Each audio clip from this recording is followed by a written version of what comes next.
வானொலியில் நீங்கள் கேட்டு மகிழ்ந்த தென்கட்சிக்கோ சுவாமிநாதன் அவர்களின் இந்த ஒரு தகவல் கதை தொகுப்பினை கேட்கலாம். நம்மால் ஒருத்தர் கொஞ்சம் வயசானவர், எழுந்திரிச்சு சரியாக நடக்க முடியாது, சாய்வு நாற்காலியிலேயே எப்பவும் உட்காந்துருப்பார். அவர் தனக்கு துணையாக ஒரு நாயை பக்கத்தில் வச்சுருந்தார். அதுவும் ரொம்ப வயசான ஒரு நாய், எழுந்திரிக்கவே சிரமப்படும், நடக்கவும் முடியாது. அவர் பக்கத்துலேயே இதுவும் சோர்ந்து போய் படுத்து கிடக்கும். அந்த பெரியவரை பார்க்க வந்த ஒருத்தர் கேட்டார், ஏங்க, ஒரு சின்ன பையனை உங்களுக்கு துணையாக வச்சுக்கப்படாதா? இந்த நாயை உங்களுக்கு பாதுகாப்பாக வச்சுருக்கிறீங்களே, உங்களுக்கு ஒரு ஆபத்துன்னா இது எப்படி உங்களுக்கு உதவ முடியும் அப்படின்னார். அப்போ அவர் சொன்னாராம், எனக்கு ஒரு ஆபத்துன்னா அந்த சமயத்தில் இந்த நாய் என்னை தனியாக விட்டுட்டு ஓடி போயிடாமல் இருக்கணும்ல, அதுக்காக தான் இதை நான் வச்சுருக்கிறேன் அப்படின்னாராம். ஒரு ஜென் துறவி, அவருக்கு ரொம்ப வயசாகிட்டுது, கடைசி காலம். நண்பர்களெல்லாம் கூப்பிட்டார். நண்பர்களே, நான் வித்தியாசமான முறையில் சாகணும்னு ஆசைப்படுறேன், அதுக்கு ஏதாவது யோசனை சொல்லுங்களேன் அப்படின்னு கேட்டாராம். நண்பர்கள் சிரித்தாங்க. என்ன பேச்சு பேசுகிறீங்க? சாவறதுங்கிறது என்ன விளையாட்டு கத்தனமான காரியமா அப்படின்னு கேட்டிருக்காங்க. அந்த துறவி கொஞ்ச நேரம் யோசனை பண்ணார். அப்புறம் கேட்டாராம், இது வரைக்கும் யாராவது நடந்துக்கிட்டே இறந்துருக்குறாங்களா அப்படின்னாராம். எல்லாரும் இல்லைன்னாங்களாம். ஒருத்தர் மட்டும் சொல்லியிருக்கார், அப்படியும் ஒருத்தர் இறந்துருக்கிறதாக ஒரு கதையில் படிச்சிருக்கிறேன், ஒரு ஞானியால் தான் அப்படியெல்லாம் செய்ய முடியும் அப்படின்னு அவர் சொன்னாராம். சரி, அப்படின்னா அந்த முறை நமக்கு வேணாம், நின்றுக்கிட்டே யாராவது உயிரை விட்டுருக்காங்களா அப்படின்னு விசாரித்தாராம். அப்படியும் ஒருத்தர் இறந்துருக்கிறார் அப்படின்னாங்களாம். மறுபடியும் அந்த துறவி யோசனை பண்ணியிருக்கிறார், ஏதாவது வித்தியாசமான முறையில் நாம் போகணும் அப்படிங்கிறது அவருடைய விருப்பம். மனிதன் எப்படி வாழ்கிறானோ அப்படி இறப்பது தான் நல்லது. சரி, யாராவது தலைகீழாக யோகம் செய்யும் நிலையில் இறந்துருக்கிறாங்களா அப்படின்னு விசாரித்தாராம். நண்பர்கள் சிரித்தாங்க. தலைகீழாக நின்னபடி இறந்ததாக நாங்கள் கேள்விப்பட்டதே இல்லை, அது முடியாத காரியம் அப்படின்ட்டுருக்காங்க. இப்போ அந்த துறவிக்கு திடீர்னு உற்சாகம் வந்துட்டுது. உடனே எழுந்திரிச்சார், தலைகீழாக நின்னார், அப்படியே உயிரை விட்டுட்டார்.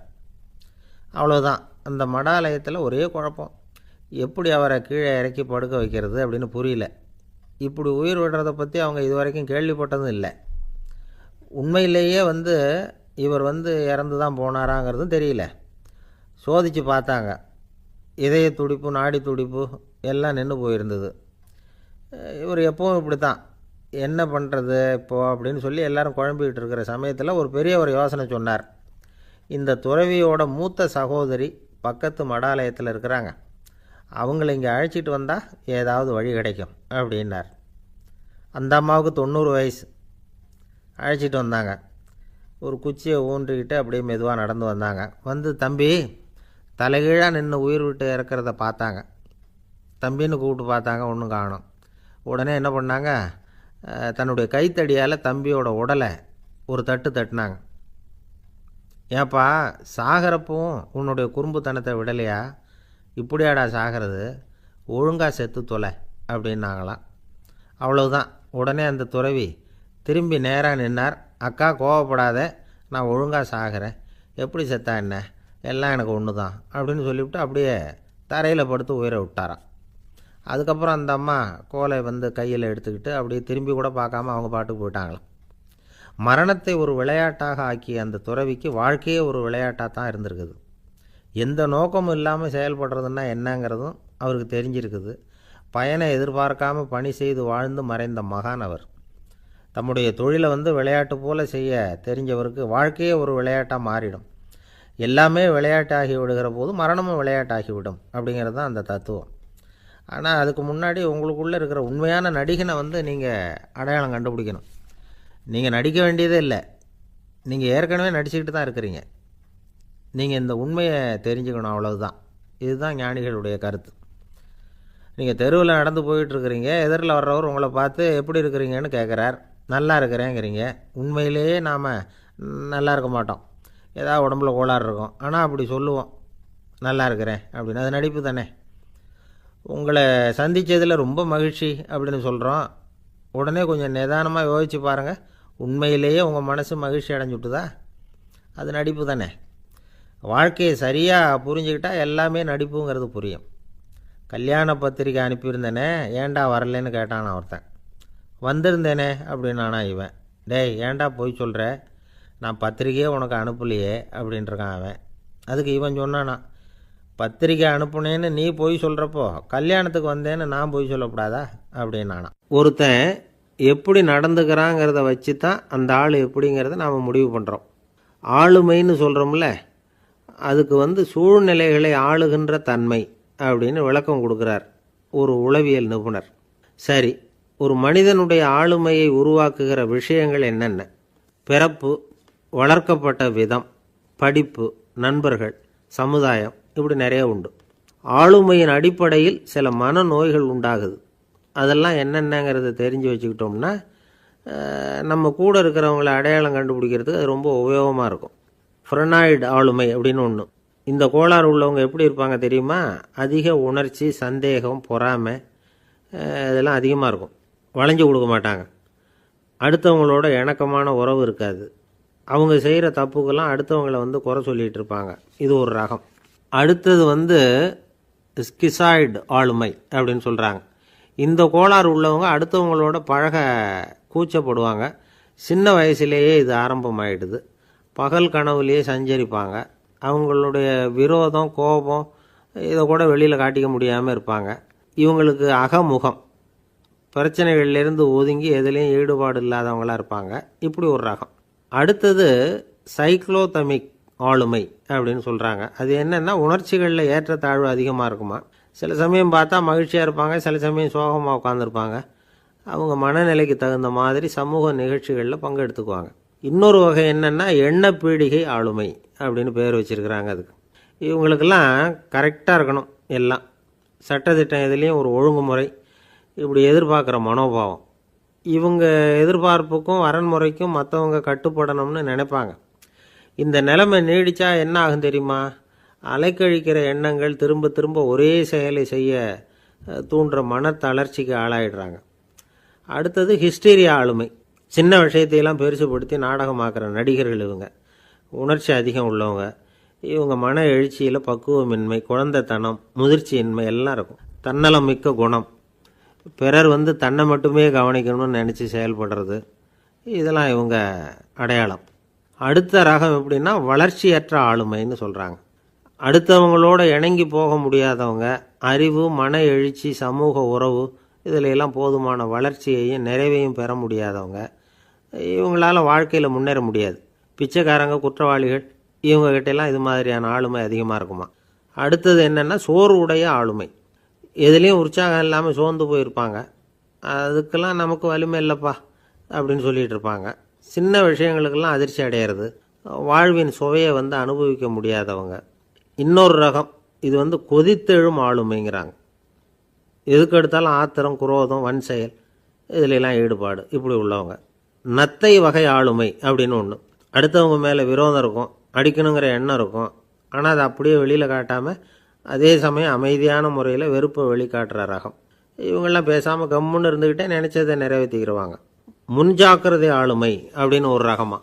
பாதுகாப்பின்மை, சந்தேகம், முழுமையின்மை, அறவேக்காட்டுத்தனம் இந்த மனப்போக்கு அதிகமாக இருக்கிறதுனால அகம்பாவம், புடிவாதம், எச்சரிக்கை எல்லாம் அளவுக்கு மீறி இருக்கும். இதுவரைக்கும் நாம் பேசிக்கிட்டு இருந்த ஆளுமை பண்புகள் அளவுக்கு அதிகமாக போயிட்டுதுன்னா ஆளுமை கோளாறுகள் ஏற்படும். அதன் அடிப்படையில் மனவியாதிகள் வருமா. அதனால் இணக்கமான, எல்லாரும் விரும்புகிற இயல்பான ஆளுமையை பெறுவதற்கு நாம் முயற்சி செய்யணும் அப்படிங்கிறது மனோதத்துவ நிபுணர்களுடைய ஆலோசனை. ஒருத்தர் ஒரு மனோதத்துவ டாக்டரை தேடிட்டு வந்தாராம். டாக்டர், எனக்கு மனசில் ஏதோ வியாதி, ஆளுமை கோளாறு, அதாவது எனக்கு சீக்கிரமாக செத்து போனால் தேவையில்லைன்னு தோணுது அப்படின்னாராம். உடனே அந்த டாக்டர், சரி அப்படின்னா இங்கேயே இருங்க, நான் வைத்தியம் பார்க்குறேன் அப்படின்னாராம். ஒரு நண்பர் அவசரமாக என்கிட்ட ஓடி வந்தார். அப்புறம் சொன்னார், என்னால் நம்பவே முடியல சார், என் பையனா இப்படி அப்படின்னு சொல்லி ஆச்சரியப்பட்டார். உங்கள் பையன் அப்படி என்ன தான் செஞ்சுட்டான் அப்படின்னு கேட்டேன். என்னால் முடியாத ஒரு காரியத்தை அவன் செஞ்சுட்டான் சார் அப்படின்னார். அது என்னன்னு தான் சொல்லுங்களேன். என்ன, 5வது வகுப்பில் அவன் ஒரே தடவையில் தேறிட்டான் சார், அதாவது ஒரே அட்டம்ப்டில் பாஸ் ஆகிருக்கான் அப்படின்னார் மூச்சு வாங்க. கஷ்டப்பட்டு பரீட்சை எழுதுனது அவன், இவருக்கு ஏன் மூச்சு வாங்குது? நம்மால் செய்ய முடியாத ஒரு காரியத்தை இன்னொருத்தர் செய்யும் பொழுது அது நமக்கு ஆச்சரியமாக இருக்குது. சர்க்கஸ் பார்க்குறோம், ஒருத்தர் அந்த இடத்துல தொங்குறார், அது நமக்கு ஆச்சரியம். ஏன்னா அது நம்மால் முடியாத காரியம். நம்மால் முடியாத ஒன்றை அடுத்தவர் எளிதாக செய்யும் பொழுது நாம் மருள்வது இயற்கை. இதை தான் தொல்காப்பியம் மருட்கை அப்படின்னு சொல்லுது. இந்த வியப்பு இருக்குதே, இது 4 வகையில் ஏற்படுறதாக தொல்காப்பியம் சொல்லுது. அது என்ன 4 வகை? முதல் வகை எப்படின்னா புதுமையான அரிய செயல்களை செய்கிறது. 2வது வகை என்னென்னா பெரும் செயல்களை செய்கிறது. 3வது வகை என்னென்னா மிக நுட்பமான செயல்களை செய்கிறது. 4வது வகை என்னென்னா ஆக்கம் தரும் செயல்களை செய்கிறது. புதுமை, பெருமை, சிறுமை, ஆக்கமோடு மதினம் சாலா மருட்கை 4 அப்படிங்கிறது தொல்காப்பியம். இன்றைக்கி விஞ்ஞானம் புதுசு புதுசாக எதையோ கண்டுபிடிக்குது. ஆரம்பத்தில் அது ஆச்சரியமாக இருக்குது, அப்புறம் அது நமக்கு பழகி போடுது. வானொலி பெட்டி புதுசாக வந்தப்போ ஒரு பெட்டி பேசுதுங்கிறது எவ்வளோ பெரிய ஆச்சரியம். இப்போ யாரும் அதை ஆச்சரியமாக பார்க்குறதில்ல. மதினம் சாலா மருட்கை அப்படின்னு ஒரு சொற்றொடர் வருது பாருங்கள். அதில் கருத்தாழம் உண்டு. எதை பற்றியும் போதுமான அளவு புரிந்து கொள்ளாத போது ஒருத்தர் ஆச்சரியப்படுறார். புரிந்து கொண்ட பிறகு ஆச்சரியம் மறைஞ்சு போடுது. மிக நுட்பமான செயல்களும் நம்ம ஆச்சரியப்பட வைக்கும். ஒரு அரிசியில் ஒரு திருக்குறள் எழுதி காட்டுறாங்க, ஒரு முட்டை ஓட்டுக்குள்ளே ஓவியம் தீட்டி காட்டுறாங்க. கருங்கல் சிற்பங்களில் எவ்வளவு நுட்பமான வேலைப்பாடுகளை எல்லாம் பார்த்து ஆச்சரியப்படுறோம். இது மாதிரி ஆக்கப்பூர்வமான அரிய செயல்களை செய்கிறது கூட வியப்பை உண்டு பண்ணும். குப்பை கூலங்களை கூட வாழ்க்கைக்கு பயன்படுகிற பொருளாக மாற்றுகிறவர்கள் இருக்காங்க. அவர்களுடைய செயல் வியப்பு அளிக்குது. இடைக்காட்டு சித்தர் பாடின 30 நூலில் வர்ற ஒரு பாடல், ஆற்றல் பிறர் அறிதலின் அகம் கிளர்வு உறுதலின் கற்று அறி பாணர் கெழுமிய கோடலின் தோற்றம் உருகவே போற்றல் சால் வியப்பே. ஒருத்தருடைய ஆற்றல் தெரியாமல் இருந்தது, அவருடைய அரிய செயலை பார்க்கும் பொழுது வியப்பாக இருந்தது, மனசுக்குள்ள கிளர்ச்சி. பாவலர்கள் இவர்களுடைய புகழை பாடி மற்றவர்களும் தெரிந்து கொள்ளுமாறு செய்கிறார்கள் அப்படிங்கிறது தான் ஒரு யதார்த்தமான உண்மை. ஆக எல்லா வகையிலும் மக்கள் தங்களுடைய வாழ்க்கையில் முன்னேறுவதற்கான வழிகாட்டுகிற ஒரு மெய்ப்பாடு தான் வியப்புங்கிறது. இந்த காலத்தில் நம்ம எப்படியெல்லாம் ஆச்சரியப்பட வைக்கிறாங்க. ஒரு ஆளை பிடிச்சி ஜெயிலில் கொண்டு வந்தாங்க. ஜெயில் அதிகாரி அவனை ரொம்ப ஆச்சரியமாக பார்த்தாராம். இவன் கேட்டான், ஏன் சார் அப்படி பார்க்குறீங்க, நான் இப்போ இங்கே வர்றது உங்களுக்கு ஆச்சரியமாக இருக்குதா அப்படின்னு கேட்டிருக்கான். இதுக்கு ஜெயில் அதிகாரி சொல்லியிருக்கார், நீ இப்போ இங்கே வந்ததில் எனக்கு ஒன்றும் ஆச்சரியம் இல்லைப்பா, ஏற்கனவே நீ இங்கேருந்து விடுதலையாகி போய் 6 மாதம் ஆச்சு, இவ்வளவு லேட்டாக வர்றியே அதுதான் எனக்கு ஆச்சரியமாக இருக்குது அப்படின்னாராம். ஒரு நண்பர், அவர்கிட்ட பேசிக்கிட்டு இருந்தேன். மனித உறவுகள் பற்றி அவர் சொல்லிகிட்டு இருந்தார். அமெரிக்காவில் தந்தை மகன் உறவு எப்படி இருக்குது அப்படிங்கிறத விளக்கிறதுக்கு அவர் ஒரு கதையை சொன்னார். ஒரு அப்பா பகல் பூராவும் அலுவலகத்தில் வேலை, ஓடி ஆடி உழைச்சிக்கிட்டு களைச்சி போய் ராத்திரி 10 மணிக்கு மேலே வீடு திரும்பினான். வீட்டு வாசலில் அவரோட மகன் காத்துக்கிட்டு இருக்கிறான், இன்னமும் தூங்கலை. அப்பாவை வாசல்லையே தடுத்து நிறுத்தி, அப்பா உனக்கு சம்பளம் எவ்வளவு அப்படின்னு கேட்குறான். ஏற்கனவே ஆஃபீஸு பிரச்சனைகளால் அழுத்து போய் திரும்புகிற அப்பாவுக்கு கோவம் வந்துடுது. என்னடா இப்படிலாம் கேளுன்னு உங்கள் அம்மா உனக்கு சொல்லி கொடுத்தாளா அப்படின்னு சொல்லிவிட்டு உள்ளே போய் சட்டையை கட்டி மாட்டிவிட்டு குளிச்சுவிட்டு மறுபடியும் வெளியில் உடையை மாற்றுகிற சமயம் அப்போ மறுபடியும் மகன் உள்ளே நிற்கிறான் அவர் முன்னாடியே. அப்பா உனக்கு எவ்வளவு சம்பளங்கிறான் மறுபடியும். அப்பாவுக்கு எரிச்சல் அதிகமாகிட்டுது. மணிக்கு $20 போதுமா அப்படின்னார். அப்படின்னா எனக்கு ஒரு $10 தர முடியுமான்னா மகன். இதுக்கு தான் என் சம்பளம் எவ்வளவுன்னு கேட்டியா, 2ஆம் வகுப்பு படிக்கிற உனக்கு எதுக்குடா $10 அப்படின்னு கத்திவிட்டு தொலைக்காட்சி பெட்டியின் முன்னாடி போய் உட்காந்துக்கிட்டு ஏதோ நிகழ்ச்சியை பார்க்க ஆரம்பிச்சிட்டார். கொஞ்ச நேரம் கழித்து மறுபடியும் மகன் நிற்கிறான். அப்பா ப்ளீஸ் எனக்கு ஒரு $10 கொடுக்க முடியுமா? மகனுடைய கண்களில் கண்ணீர். என்னடா அவன் கண்ணீரை காட்டி காரியம் சாதிக்கலாம்னு பார்க்குறியா, ஒரு காசு கூட கொடுக்க மாட்டான் போ அப்படின்னு விரட்டி விட்டான். மகன் கண்ணீரை தொடச்சிக்கிட்டே கண்ணை தொடச்சிக்கிட்டு பேசாமல் போய் படுத்துக்கிட்டானான். கொஞ்ச நேரம் ஆச்சு. அப்பாவோட கோபம் கொஞ்சம் கொஞ்சமாக குறைஞ்சிது.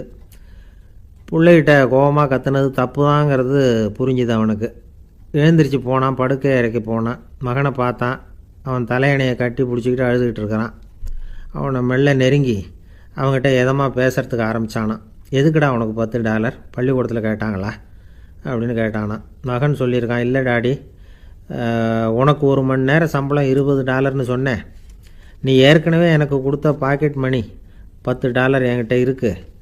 இப்போ நீ இன்னொரு $10 கொடுத்தீங்கன்னா அதையும் சேர்த்து $20 ஆகிடும். அந்த $20 நான் உனக்கு கொடுத்துருவேன். அப்படி கொடுத்தா நீ என் கூட 1 மணி நேரம் செலவழிப்ப இல்லையா அதுக்காக தான் $10 கேட்டேன் அப்படின்னு சொன்னானான். அந்த அப்பா கண்ணு கலங்கி போச்சான். ஆதரவோடு தன்னுடைய மகனை கட்டி பிடிச்சி அழ ஆரம்பிச்சிட்டாராம். இதுதான் நண்பர் சொன்ன கதை. அமெரிக்கா மட்டும் இல்லை, உலகம் பூராவும் இன்றைக்கி மனித உறவுகள் இப்படி தான் மாறிட்டு இருக்கு. பெரியவர்கள் அறிவுரை என்ன தெரியுமா? உங்கள் குழந்தைகளிடமிருந்து குழந்தை பருவத்தை பிரித்து விடாதீர்கள் அப்படிங்கிறது தான். அதாவது இன்றைய குழந்தைகள் தங்கள் பிருந்தாவனத்தை இழந்து விடுகிறார்கள் அப்படிங்கிறது அவங்களுடைய கருத்து. இந்த நிலைக்கு நாம் காரணமாக இருந்துடக்கூடாது. குழந்தைகளோட விளையாடுவோம், குடும்பத்தோடு உறவாடுவோம் அப்படிங்கிறது தான் நம்முடைய நோக்கமாக இருக்கணும். இன்றைய உறவு முறைக்கு இன்னொரு உதாரணம் சொல்லுவாங்க. ஒருத்தர் வந்தாராம், அவர் பக்கத்தில் ஒரு சின்ன பையன். நாம் அவரை விசாரிக்கிறோம், யார் இந்த பையன் அப்படின்னா அவர் சொல்கிறார், இவன் எனக்கு தூரத்து உறவு அப்படின்னாராம். இந்த தூரத்து உறவுன்னா எப்படின்னு இருக்கான். இதுக்கு அவன் சொல்லியிருக்கிறான், இவன் எங்கள் அப்பாவுக்கு 8வது புள்ள அப்படின்னானான். ஒரு குரு, இளம் சீடர்கள் எதிரில் உட்காந்துருக்கிறாங்க. குரு பாடம் நடத்திக்கிட்டு இருக்கிறார். சீடர்களுக்கு ஒரு ஆசை, அதாவது ஒரு முக்கியமான மந்திரத்தை நம்ம குருநாதர்கிட்ட இருந்து கற்றுக்கணும் அப்படிங்கிறது அவங்க ஆசை. அது என்ன மந்திரம்னா, இறந்தவரை உயிர்ப்பிக்கக்கூடிய புனித மந்திரம். அதாவது செத்தவங்களுக்கு மீண்டும் உயிர் உண்டாக்குகிற மந்திரம். குருவே, தயவு பண்ணி அந்த மந்திரத்தை எங்களுக்கு உபதேசிக்கணும் அப்படின்னு கேட்டாங்க. அது ரொம்ப ஆபத்தானது, அது என்னத்துக்கு உங்களுக்கு வேண்டாமேன்னாராம் குரு. எங்களுடைய நம்பிக்கை உறுதிப்படுறதுக்காகத்தான் கேட்குறோம், வேற ஒன்றும் இல்லை அப்படின்னாங்களாம் சீடர்கள். பக்குவப்படாத அறிவுங்கிறது ரொம்ப ஆபத்தானது அப்படின்னாராம் குரு. இது சீடர்களுக்கு புரியல. அது எப்படிங்க பக்குவப்படாத அறிவு ஆபத்தானதுன்னு சொல்கிறீங்க, அப்படின்னா என்ன அப்படின்னு கேட்டிருக்காங்க சீடர்கள். குரு அதுக்கு விளக்கம் கொடுத்தாராம். அந்த மந்திரத்தை எப்போ பயன்படுத்தணுங்கிறது முக்கியம். அதை அறியக்கூடிய ஞானம் ஏற்படுகிற வரைக்கும் அதை தெரிஞ்சுக்காமல் இருக்கிறது தான் நல்லது, இல்லைன்னா ஆபத்துன்னாராம். ஆனால் அந்த சீடர்கள் அதை கேட்குற மாதிரி இல்லை, ரொம்ப பிடிவாதம் பண்ண ஆரம்பிச்சிட்டாங்க. சரி வாங்க சொல்கிறேன்னார் குரு. எல்லாரும் வந்தாங்க. அந்த புனித மந்திரத்தை அவங்களுக்கு ரகசியமாக உபதேசம் பண்ணார். உபதேசம் பண்ணிவிட்டு அவங்களுக்கு எச்சரிக்கையும் கொடுத்தார். இந்த மந்திரத்தை நல்லா ஆராய்ச்சி பார்த்ததுக்கு அப்புறம்தான் உச்சரிக்கணும், அவசரப்பட்டு எதுவும் செஞ்சிடக்கூடாது அப்படின்னு ஒரு தடவைக்கு பல தடவை எச்சரிக்கை கொடுத்தார். சரின்னு சொல்லிவிட்டு அவங்கெல்லாம் மந்திரத்தை கற்றுக்கிட்டு எழுந்திரிச்சு போயிட்டாங்க. ஒரு நாள் அந்த சீடர்கள் எல்லாம் மணற்பாங்கான இடத்துல அப்படியே நடந்து போயிட்டுருக்கிறாங்க. ஒரு பாலைவன பகுதி மாதிரி ஒரு இடம். அங்கே ஒரு இடத்துல எலும்புகள் குவியலாக கிடந்தது. உடனே இந்த சீடர்கள் முன்ன பின்ன யோசிக்காம, தியானமும் பண்ணாமல் அந்த மந்திரத்தோட பயனை சோதித்து பார்க்கணும் அப்படின்னு நினச்சிக்கிட்டு அந்த மந்திரத்தை உச்சரிக்க ஆரம்பிச்சிட்டாங்க. அவ்வளோதான். உடனே என்னாச்சு தெரியுமா? அந்த எலும்புகள் எல்லாம் ஓநாய்களாக மாறி அவங்கள துரத்த ஆரம்பிச்சுட்டுது. சீடர்கள் எல்லாம் தலைதெறிக்க ஓட ஆரம்பிச்சிட்டாங்க. ஓநாய்களும் விடலை, அவங்கள துரத்தி பிடிச்சி கடித்து கொதற ஆரம்பிச்சுட்டுது. அப்போ தான் அந்த சீடர்களுக்கு குரு சொன்ன அறிவுரையோட அர்த்தம் புரிஞ்சுது. பக்குவப்படாத அறிவு ஆபத்தானது அப்படிங்கிறது. அதனால் இதிலேருந்து நாம் தெரிஞ்சுக்க வேண்டியது என்னென்னா, நாம் நம்ம அறிவை வளர்த்துக்கிட்டால் மட்டும் போதாது, அந்த அறிவை எப்போ எப்படி பயன்படுத்தணும் அப்படிங்கிற பக்குவமும் நமக்கு வரணும். அப்போ தான் வாழ்க்கை நல்லபடியாக அமையும், இல்லைன்னா இடைஞ்சல் தான். இந்த காலத்தில் சில சின்ன பிள்ளைங்களுக்கே அறிவு ரொம்ப பக்குவப்பட்டிருக்குங்கிறத உணர முடியுது. ஒரு சின்ன பையன் பள்ளிக்கூடத்தில் மார்க் லிஸ்ட் கொடுத்தாங்க, வாங்கிக்கிட்டு அவசரமாக வீட்டுக்கு ஓடினான். எதிரில் வந்த ஒருத்தர் கேட்டார், என்ன அவசரம், ஏன் இப்படி வேகமாக ஓடுறேன்னார். எங்கள் அம்மாக்கிட்ட அடி வாங்கணும், அதுக்காக தான் ஓடுறேன்னா. அடி வாங்கிறதுக்காக இவ்வளவு அவசரம்னார் அவர். அப்படி இல்லைங்க, நான் போகிறதுக்குள்ளே எங்கள் அப்பா வீட்டுக்கு வந்துட்டாருன்னா அவர்கிட்ட அடி வாங்க வேண்டியிருக்கும், அதை அவாய்ட் பண்ணுறதுக்காக இப்படி ஓடுறேன் அப்படின்னு நானான் அந்த பையன். ஒரு காடு, அங்கே புத்தர் அவர் பாட்டுக்கு நடந்து போய்கிட்டே இருக்கிறார்.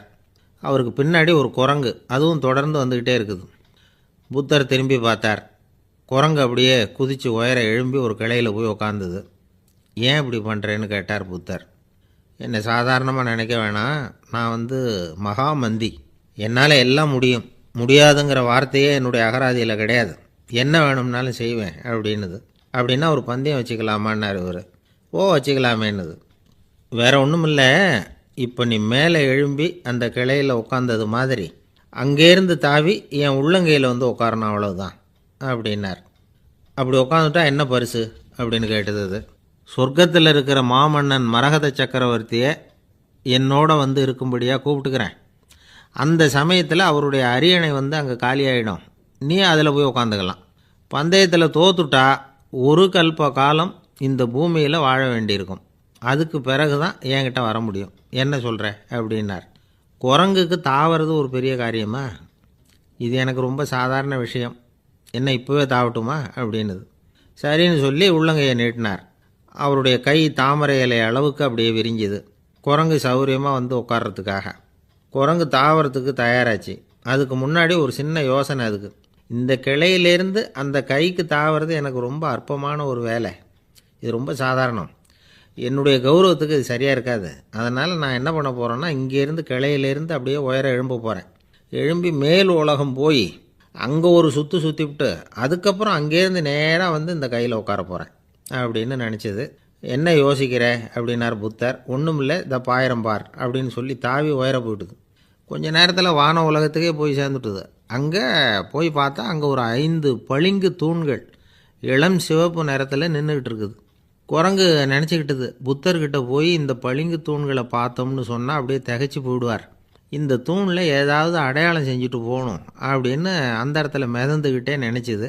உடனே ஒரு தூணில் எழுதிச்சு. என்ன எழுதிச்சுன்னா, ஒரு மகா ஞானி இங்கே வந்துட்டு போகிறார் அப்படின்னு எழுதிச்சு. எழுதிவிட்டு அப்படியே கீழே தாவி வந்து புத்தரோட உள்ளங்கையில் உட்காந்துது.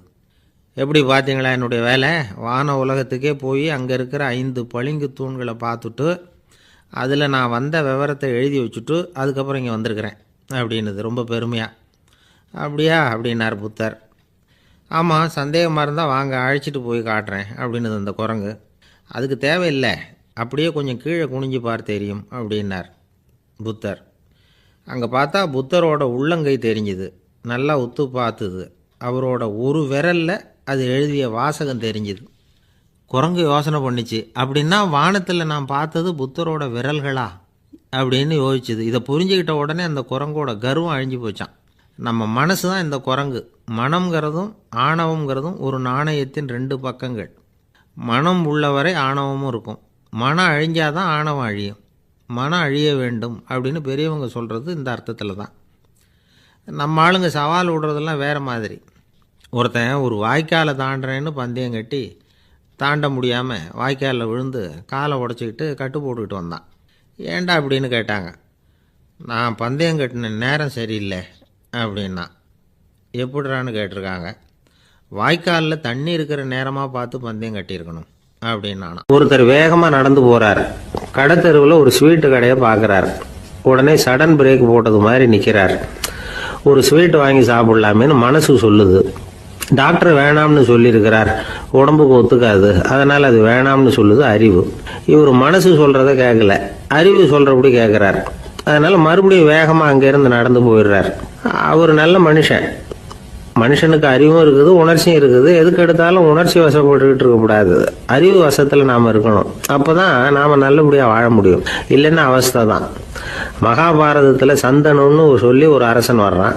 அவன் ஒரு சமயம் அறிவு வசப்படாமல் உணர்ச்சி வசப்படுறான். அதாவது ஒரு நாள் கங்கை கரையில் ஒரு அழகான பொண்ணை பார்க்குறான். இவனுடைய மனசு அவகிட்ட போயிடுது. அவளை வந்து கல்யாணம் பண்ணிக்கிறதுக்கு ஆசைப்படுறான். அந்த பொண்ணு சரின்னு சம்மதிக்கிறா. ஆனால் ஒரு நிபந்தனை போடுறா. அந்த நிபந்தனைக்கு சம்மதம்னு சொன்னாதான் உன்னை கல்யாணம் பண்ணிக்குவேன்னு சொல்றா. சரி, அவ போட்ட நிபந்தனை என்ன தெரியுமா? இது மாதிரி, நான் உங்க மனசு புண்படுற மாதிரி எந்த காரியம் பண்ணாலும் நீங்க என்ன ஏன்னு கேட்கக்கூடாது. நான் செய்யற காரியத்தை தடுக்கவும் கூடாது. அப்படி நீங்க செஞ்சா அடுத்த கணமே நான் உங்களை பிரிஞ்சு போயிடுவேன். இதுதான் அந்த பொண்ணு போட்ட நிபந்தனை. சந்தன அரசன் இந்த நிபந்தனையை வந்து ஒத்துக்கலாமா? இதை அறிவுபூர்வமாக யோசிச்சிருந்தா இதுக்கு கட்டுப்பட்டுக்க மாட்டான். இந்த நிபந்தனைக்கு நான் சம்மதிக்க மாட்டேன்னு தான் சொல்லியிருக்கணும். ஆனால் அவன் அந்த நேரத்தில் உணர்ச்சி வசத்தில் இருந்தான். அதனால நீ என்ன சொன்னாலும் சரின்னு ஒத்துக்கிட்டான். அவளை கல்யாணம் பண்ணிக்கிட்டான். இதனால என்ன ஆச்சு? 7 பச்சை இளம் குழந்தைகளை பிறந்த உடனே அவள் கங்கையில் தூக்கி எறிஞ்சி கொல்லக்கூடிய கோர காட்சியை இவன் ஒன்று பின்னாடி ஒன்றா பார்க்க வேண்டியதாக போச்சு. கடைசியில் 8வது குழந்தை பிறந்ததுன்னா அவனுடைய அறிவு மேலோங்குது. அந்த கொடிய செயலை தடுத்து நிறுத்துறான். அந்த 8வது குழந்தை தான் பின்னாடி பீஷ்மர் ஆகிறார். ஒரு பக்தி பிரசங்கத்தில் ஒரு பேச்சாளர் இந்த விஷயத்தை சொல்லிவிட்டு இன்னொரு விஷயமும் சொன்னார். அது என்னன்னா, சந்தனு மன்னன் அறிவுக்கும் உணர்ச்சிக்கு நடுவில் அகப்பட்டு தவிச்சதுனால அவன் வம்சத்தில் வந்த கௌரவர்கள் வந்து உணர்ச்சி வசப்பட்டாங்க, பாண்டவர்கள் வந்து அறிவு வசப்பட்டாங்க அப்படின்னு சொன்னார். மனுஷனுக்கு உணர்ச்சியை விட அறிவு மேலோங்கி இருக்கணுங்கிறது சரிதான். ஆனால் அந்த அறிவை வந்து எப்படி உபயோகப்படுத்துறோங்கிறது முக்கியம். ஒருத்தர் சொன்னார், சார் இன்னைக்கு கோயம்புத்தூரில் ஒரு கல்யாணம், அதுக்கு நான் போக முடியலேன்னு நினைக்கும் பொழுது மனசுக்கு ரொம்ப வருத்தமாக இருக்குது சார் அப்படின்னார். ரொம்ப உணர்ச்சி வசப்பட்டார். அதுக்காக கவலைப்படாதீங்க சார், ஒரு வாழ்த்து தந்தி கொடுத்துருங்களேன் அப்படின்னார் இன்னொருத்தர். அது எப்படி சார் முடியும்னார் அவர். நான் தானே சார் கல்யாண மாப்பிள்ளை அப்படிங்கிறார் அந்த ஆள். காசியில் இருக்கிற கடவுள் காசி விஸ்வநாதர், அங்கே இருக்கிற தேவி காசி விசாலாட்சி. இவங்க ரெண்டு பேரும் ஒரு நாள் பேசிக்கிட்டு இருந்தப்போ கடவுள் சொன்னார், இந்த மனிதர்களை நாம் ரொம்பவும் நம்பிக்கையோடு தான் படைச்சிருக்கிறோம், இருந்தாலும் அவங்களுக்கு தான் நம்பிக்கை இல்லை, எதுலேயும் ஒரு உண்மையான நம்பிக்கை இல்லாமல் வாழ்ந்துக்கிட்டு இருக்கிறாங்க அப்படின்னார். என்ன அப்படி சொல்கிறீங்க? அதோ பாருங்கள், எவ்வளவு பேர் காசியை தேடிட்டு வந்து கங்கையில் குளிச்சுக்கிட்டு இருக்கிறாங்க, அவங்களெலாம் நம்பிக்கை இல்லைன்னா இவ்வளவு தூரம் தேடிட்டு வந்து இங்கே குளிப்பாங்களா அப்படின்னு நாங்கள் தேவி. சரி, அதை சோதித்து பார்க்கலாம் அப்படின்னு ரெண்டு பேரும் முடிவு பண்ணிக்கிட்டாங்க. உடனே ஒரு திட்டம் போட்டாங்க. அது எப்படின்னா, நாம் ரெண்டு பேருமே பக்தர்கள் மாதிரி உருவத்தை மாற்றிக்கிட்டு கங்கை கரைக்கு போக வேண்டியது. நான் வந்து கங்கையில் இறங்கி குளிக்கிறேன், கொஞ்ச நேரத்தில் சுழலில் மாட்டிக்கிட்டது மாதிரி நடிக்கிறேன். நீ உடனே கரையிலிருந்து சத்தம் போடு, என்னோடய வீட்டுக்காரரை யாராவது காப்பாற்றுங்களேன்னு சத்தம் போடும். அதோடு இன்னொன்று சொல்லு, யாராவது ஒரு புண்ணிய ஆத்மா அவர்கிட்ட போய் அவருடைய முடியை பிடிச்சி இழுக்கணும், அப்படி ஒரு சாபம் இருக்குது எங்களுக்கு. புண்ணிய ஆத்மா, அதாவது எந்த பாவமும் செய்யாத இல்லாத ஒருத்தர் தான் அவரை காப்பாற்ற முடியும். அப்படிப்பட்டவங்க யாராவது வெள்ளத்தில் குதித்து என்னுடைய கணவரை காப்பாற்றுங்கோ அப்படின்னு நீ சத்தம் போடு, கூச்சல் போடு, என்ன நடக்குதுன்னு பார்க்கலாம் அப்படின்னார் கடவுள். சரின்னு சொல்லி ரெண்டு பேருமா சாதாரண பக்தர்கள் மாதிரி கங்கை கரைக்கு வந்து சேர்ந்தாங்க. அவர் இறங்கி குளித்தார். திட்டம் போட்டது மாதிரியே சுழலில் மாட்டிக்கிட்டது மாதிரி கத்துனார். கரையில் இருந்த அந்த அம்மா, ஐயோ என் கணவரை காப்பாற்றுங்களேன், யாராவது காப்பாற்றுங்களேன்னு கத்துனாங்க. பல பேர் ஓடி வந்தாங்க. உடனே இவங்க, பாவம் இல்லாத புண்ணிய ஆத்மா ஒருத்தரால் தான் என்னுடைய கணவர் காப்பாற்றப்படணுங்கிறது விதி, அப்படி ஒரு சாபம் இருக்குது, அதனால் புண்ணிய ஆத்மா யாராவது அவர்கிட்ட போய் அவர் முடியை பிடிச்சி தூக்குனா அவரை காப்பாற்றி கொள்ளலாம் அப்படின்னாங்க. இவங்க இப்படி சொன்னதும் எல்லாரும் திகைச்சு போய் நின்றுட்டாங்க. ஒவ்வொருத்தருக்கும் அவங்க செஞ்ச பாவம்லாம் ஒவ்வொன்றா ஞாபகத்துக்கு வர ஆரம்பிச்சுட்டுது. சரி, இதுக்கு நாம் லாயக்கு இல்லை அப்படின்னு சொல்லி ஒதுங்கி போக ஆரம்பிச்சிட்டாங்க எல்லாம். இந்த சமயத்தில் யாரோ ஒருத்தர் வேகமாக ஓடி வந்தார், ஆற்றுல குதித்தார். அவர்கிட்ட போனார், முடியை பிடிச்சார், தூக்குனார், அவரை காப்பாற்றி கரைக்கு கொண்டுட்டு வந்துட்டார். அப்படி காப்பாற்றின அந்த ஆளை இவங்க ரெண்டு பேரும் தனியாக கூப்பிட்டுக்கிட்டு ஒரு மண்டபத்துக்கு வந்துட்டாங்க. வந்து விசாரிக்கிறாங்க. நீ யாரப்பா அப்படின்னு கேட்குறாங்க. ஏதும் தெரியாத மாதிரி. நான் இந்த ஊர் அன்ன சத்திரத்தில் வேலை செய்கிற ஒரு சமையல்காரன் அப்படிங்கிறார். நீ வந்து கங்கையில் குளிக்கிறது உண்டான்னு கேட்டிருக்காங்க. நான் இந்த ஊர்லேயே தான் இருக்கிறேன், இருந்தாலும் தினமும் கங்கையில் குளிக்கிறது இல்லை, எப்போவாவது ஒரு நாள் அங்கே குளிப்பேன் அப்படின்னார். கங்கையில் மூழ்கி எழுந்திரிச்சா பாவம்லாம் தொலையும்னு சொல்கிறாங்க. அப்படி இருக்கிறப்போ அங்கே இன்றைக்கி கங்கையில் குளிச்சுக்கிட்டு இருக்கிறவங்கெல்லாம் தங்களை வந்து புண்ணிய ஆத்மாவா நினைக்கல. கங்கையில் குளிக்காத நீ உன்னை வந்து புண்ணிய ஆத்மாவா நினச்சி என்னை காப்பாற்ற வந்திருக்கிற, அது எப்படி அப்படின்னு கேட்டார். அதுக்கு அந்த ஆள் சொல்கிறான், கங்கையில் குதித்ததுக்கு அப்புறம் தானே உங்களை காப்பாற்ற போகிறோம், அப்படி குதிக்கும் பொழுது என்னுடைய பாவம்லாம் போயிருக்கும்ல, நான் புண்ணிய ஆத்மாவாக ஆயிருப்பேனே, அதனால தான் துணிஞ்சு வந்து உங்களை காப்பாற்றினேன் அப்படின்னா. கடவுளும் தேவியும் அவனுக்கு வந்து காட்சி கொடுத்தாங்களாம். இப்படி ஒரு கதை உண்டு. அதாவது கங்கையில் குளிச்சுக்கிட்டு இருக்கிறவங்களுக்கே தங்களுடைய பாவம் போகுங்கிற நம்பிக்கை பரிபூர்ணமாக இல்லை, குளிக்காத ஒருத்தனுக்கு அந்த நம்பிக்கை இருந்தது. அதனால் அவனால் கடவுளை பார்க்க முடிஞ்சது. கடவுளை வந்து நாமளும் பார்க்க முடியுமா முடியாதா அப்படிங்கிற குழப்பம்லாம் நமக்கு வேண்டியதில்லை. நம்பிக்கையோடு வாழணுங்கிற உண்மையை மட்டும் இந்த கதையிலேருந்து புரிஞ்சுக்கிட்டால் போதும். ஏன்னா இந்த கதையை கேட்டுட்டு ஒரு நண்பன் குதர்க்கமாக ஒரு கேள்வி கேட்டான். ஏன் சார், கங்கையில் குளித்தா பாவம் போயிடும்னு சொல்கிறீங்களே, நான் எனக்கு வேண்டாத ஒருத்தனை அழைச்சிட்டு போய் கங்கையிலேயே தள்ளி விட்டுட்டு அதுக்கப்புறம் அங்கேயே முழுக்க போட்டுட்டு நான் செஞ்ச பாவத்தை வந்து அதுலேயே கழுவி விட்டுட்டு மறுபடியும் உங்ககிட்ட வந்துடுறேன்னு வச்சுக்கோங்க, நீங்கள் என்னை வந்து புண்ணிய ஆத்மான்னு ஏற்றுக்குவீங்களா அப்படிங்கிறான். ஆள் கொஞ்சம் அசந்தான் நம்மளே அங்கே அழைச்சிட்டு போனாலும் போயிடுவான். ஒரு ஊரில் ஒரு ராஜா இருந்தார். அவர் ஒரு பூனை வளர்த்தார். ரொம்ப செல்லமாக அவர் அந்த பூனையை வளர்த்தார். அவர் என்ன பண்ணுவார் தெரியுமா? இரவு நேரத்தில் அந்த பூனையோட தலையில் ஒரு விளக்கை வச்சுருவார். அந்த பூனை ரொம்ப ஜாக்கிரதையாக அந்த விளக்கு கீழே விழுந்துடாமல் பார்த்துக்கும். தலையை ஆட்டாமல் ரொம்ப நிதானமாக ராஜா பின்னாடி நடந்து போய்கிட்டே இருக்கும். அந்த விளக்கு வெளிச்சத்தில் எல்லா வேலைகளையும் செஞ்சுருவார். கையில் ஒரு விளக்கை தனியாக எடுத்துகிட்டு போக வேண்டிய அவசியமே இல்லை. விளக்கை தூக்கிட்டு போகிற வேலையை அந்த பூனை பார்த்துக்கும். அதனால் ராஜாவுக்கு அந்த பூனை மேலே ரொம்ப பிரியம். மந்திரிகளையெல்லாம் கூப்பிட்டு அவங்கக்கிட்ட சொல்லுவார், பார்த்தீங்களா இந்த பூனை எவ்வளவு விசுவாசமாக நடக்குது, என் பேரில் எவ்வளவு மரியாதை பார்த்தீங்களா அதுக்கு அப்படிம்பார். இதை கேட்டுவிட்டு அங்கேருந்து அமைச்சர்களில் ஒருத்தர் சொன்னார், மன்னா நீங்கள் சொல்கிறது சரிதான், இருந்தாலும் இந்த பூனையோட விசுவாசத்தை நாம் கொஞ்சம் சோதித்து பார்க்க வேண்டியிருக்கு அப்படின்னாராம். சரி, உங்கள் ஆசையை ஏன் கெடுக்கணும், நல்லா சோதித்து பாருங்கள் அப்படின்னு சொல்லிவிட்டார் ராஜா. உடனே அந்த அமைச்சர் என்ன பண்ணார் தெரியுமா? எங்கேயோ புறப்பட்டு போனார். ஒரு 5-6 எலிகளை பிடிச்சிக்கிட்டு வந்தார். அரண்மனையில் ராஜா ஏதோ வேலை பார்த்துக்கிட்டு இருக்கிறாரு. பக்கத்தில் அந்த பூனை ரொம்ப பணிவாக நின்றுக்கிட்டு இருக்குது. அது தலையில் விளக்கு எரிஞ்சிக்கிட்டு இருக்கு. அமைச்சர் தான் பிடிச்சிக்கிட்டு வந்த எலிகளை அந்த பூனை பார்வையில் படுறது மாதிரி எதிரில் விட்டார். அந்த எலிகள்லாம் அங்கேயும் இங்கேயும் ஓட ஆரம்பிச்சிது. அதை பார்த்தது பூனை, அவ்வளவுதான். தலையில் இருக்கிற விளக்கை பற்றியும் கவலைப்படலை, ராஜாவை பற்றியும் கவலைப்படலை. ஒரே பாய்ச்சலாக பாஞ்சு எலிகளை துரத்த ஆரம்பிச்சுட்டுது. தலையில் இருந்த விளக்கு எங்கேயோ போய் விழுந்தது, அணைஞ்சு போச்சு. இருட்டில் ராஜா தடுமாற ஆரம்பிச்சுட்டார். இந்த சமயத்தில் அந்த அமைச்சர் மறுபடியும் விளக்கை ஏற்றினார். வெளிச்சம் வந்தது. அதுக்கப்புறம் அந்த அமைச்சர் பேசினார், அரசே, பூனையோட விசுவாசத்தை பார்த்தீங்களா? எலி அது கண்ணில் படுற வரைக்கும் தான் விசுவாசமாக இருந்தது. அது மாதிரி எலியை பார்த்ததும் எல்லாத்தையும் விட்டுட்டு அதை துரத்த ஆரம்பிச்சுட்டு பார்த்தீங்களா? தான் அந்த பூனையை பற்றி நினச்சது தப்புங்கிறது அதுக்கப்புறம் தான் அந்த ராஜாவுக்கு புரிஞ்சுதான். சரி, இப்போ எதுக்கு இந்த கதையெல்லாம் அப்படிங்கிறீங்களா? இந்த பூனை மாதிரி தான் நம்ம மனசும். மனசை எவ்வளவு தான் பயிற்சி கொடுத்து பக்குவமாக வச்சுருந்தாலும் பார்க்குறதுக்கு பரமசாது மாதிரி தான் இருக்கும். பார்க்க வேண்டியதை பார்த்துட்டுதுன்னா பாஞ்சிரும்.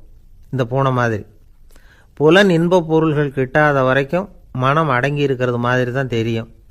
கொஞ்சம் வாய்ப்பு கிடைச்சாலும் அது குதிக்க ஆரம்பிச்சிரும், தப்பு பண்ண ஆரம்பிச்சிரும். பெரிய பெரிய முனிவர்கள் வாழ்க்கையில் நடந்த வீழ்ச்சி இதை தான் நிரூபிக்குது. புலன்களின் ஆற்றல் அதிகம். அதனால் மனக்கட்டுப்பாடு பயிற்சிகளில் ரொம்ப எச்சரிக்கையாக இருக்கணுங்கிறார் சுவாமி சிவானந்தர்.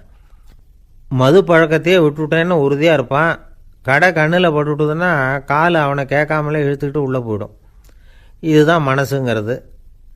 அதுதான் அந்த ராஜா வளர்த்த பூனை.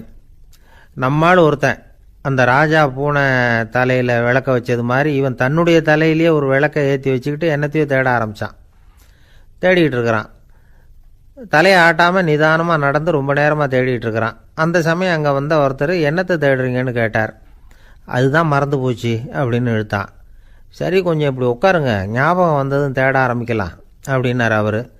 இவன் கொஞ்ச நேரம் உட்காந்து யோசித்தான். அப்புறம் திடீர்னு எழுந்திரிச்சான். ஞாபகம் வந்துட்டுதுன்னா. என்னன்னு கேட்டார். எங்கள் வீட்டில் இருந்த விளக்கை எங்கே வச்சேன்னு தெரியல, அதை தான் தேடிக்கிட்டு இருக்கிறேன், ஏற்றி வைக்கலாம்னு பார்க்குறேன் அப்படின்னா. பக்தின்னு சொல்கிறோம் இல்லையா, அது 3 வகைப்படும் அப்படிங்கிறார் ஒரு பெரியவர். அது என்ன 3 வகைன்னா, தெய்வ பக்தி, அடியார்கள் பக்தி, குரு பக்தி. அடியார் பக்தியை விட தெய்வ பக்தியை விட குரு பக்தி தான் ரொம்பவும் சிறந்ததுங்கிறார் அவர். தெய்வத்துக்கிட்ட செஞ்ச பாவம் குருநாதர்கிட்ட தீர்ந்துருமா. குருநாதர்கிட்ட செஞ்ச பாவம் தெய்வத்துக்கிட்ட போனாலும் தீராதான். இப்படி பெரியவங்களாம் சொல்லி வச்சுருக்கிறாங்க. ஒரு காடு, அங்கே அயோத தௌமியர் அப்படின்னு ஒரு தபோதனர். அவர் பல மாணவர்களை ஒன்றா சேர்த்து ஒரு குருகுலம் நடத்திக்கிட்டு இருக்கிறார். பல தரப்பட்டவங்க, பல திறப்பட்டவங்க மாணவர்கள் அதில் சேர்ந்து படிச்சுக்கிட்டு இருக்கிறாங்க. பாஞ்சால ராஜகுமாரன் ஒருத்தனும் அந்த குருகுலத்தில் சேர்ந்து படிச்சுக்கிட்டு இருக்கிறான். அவன் பேர் ஆருணி.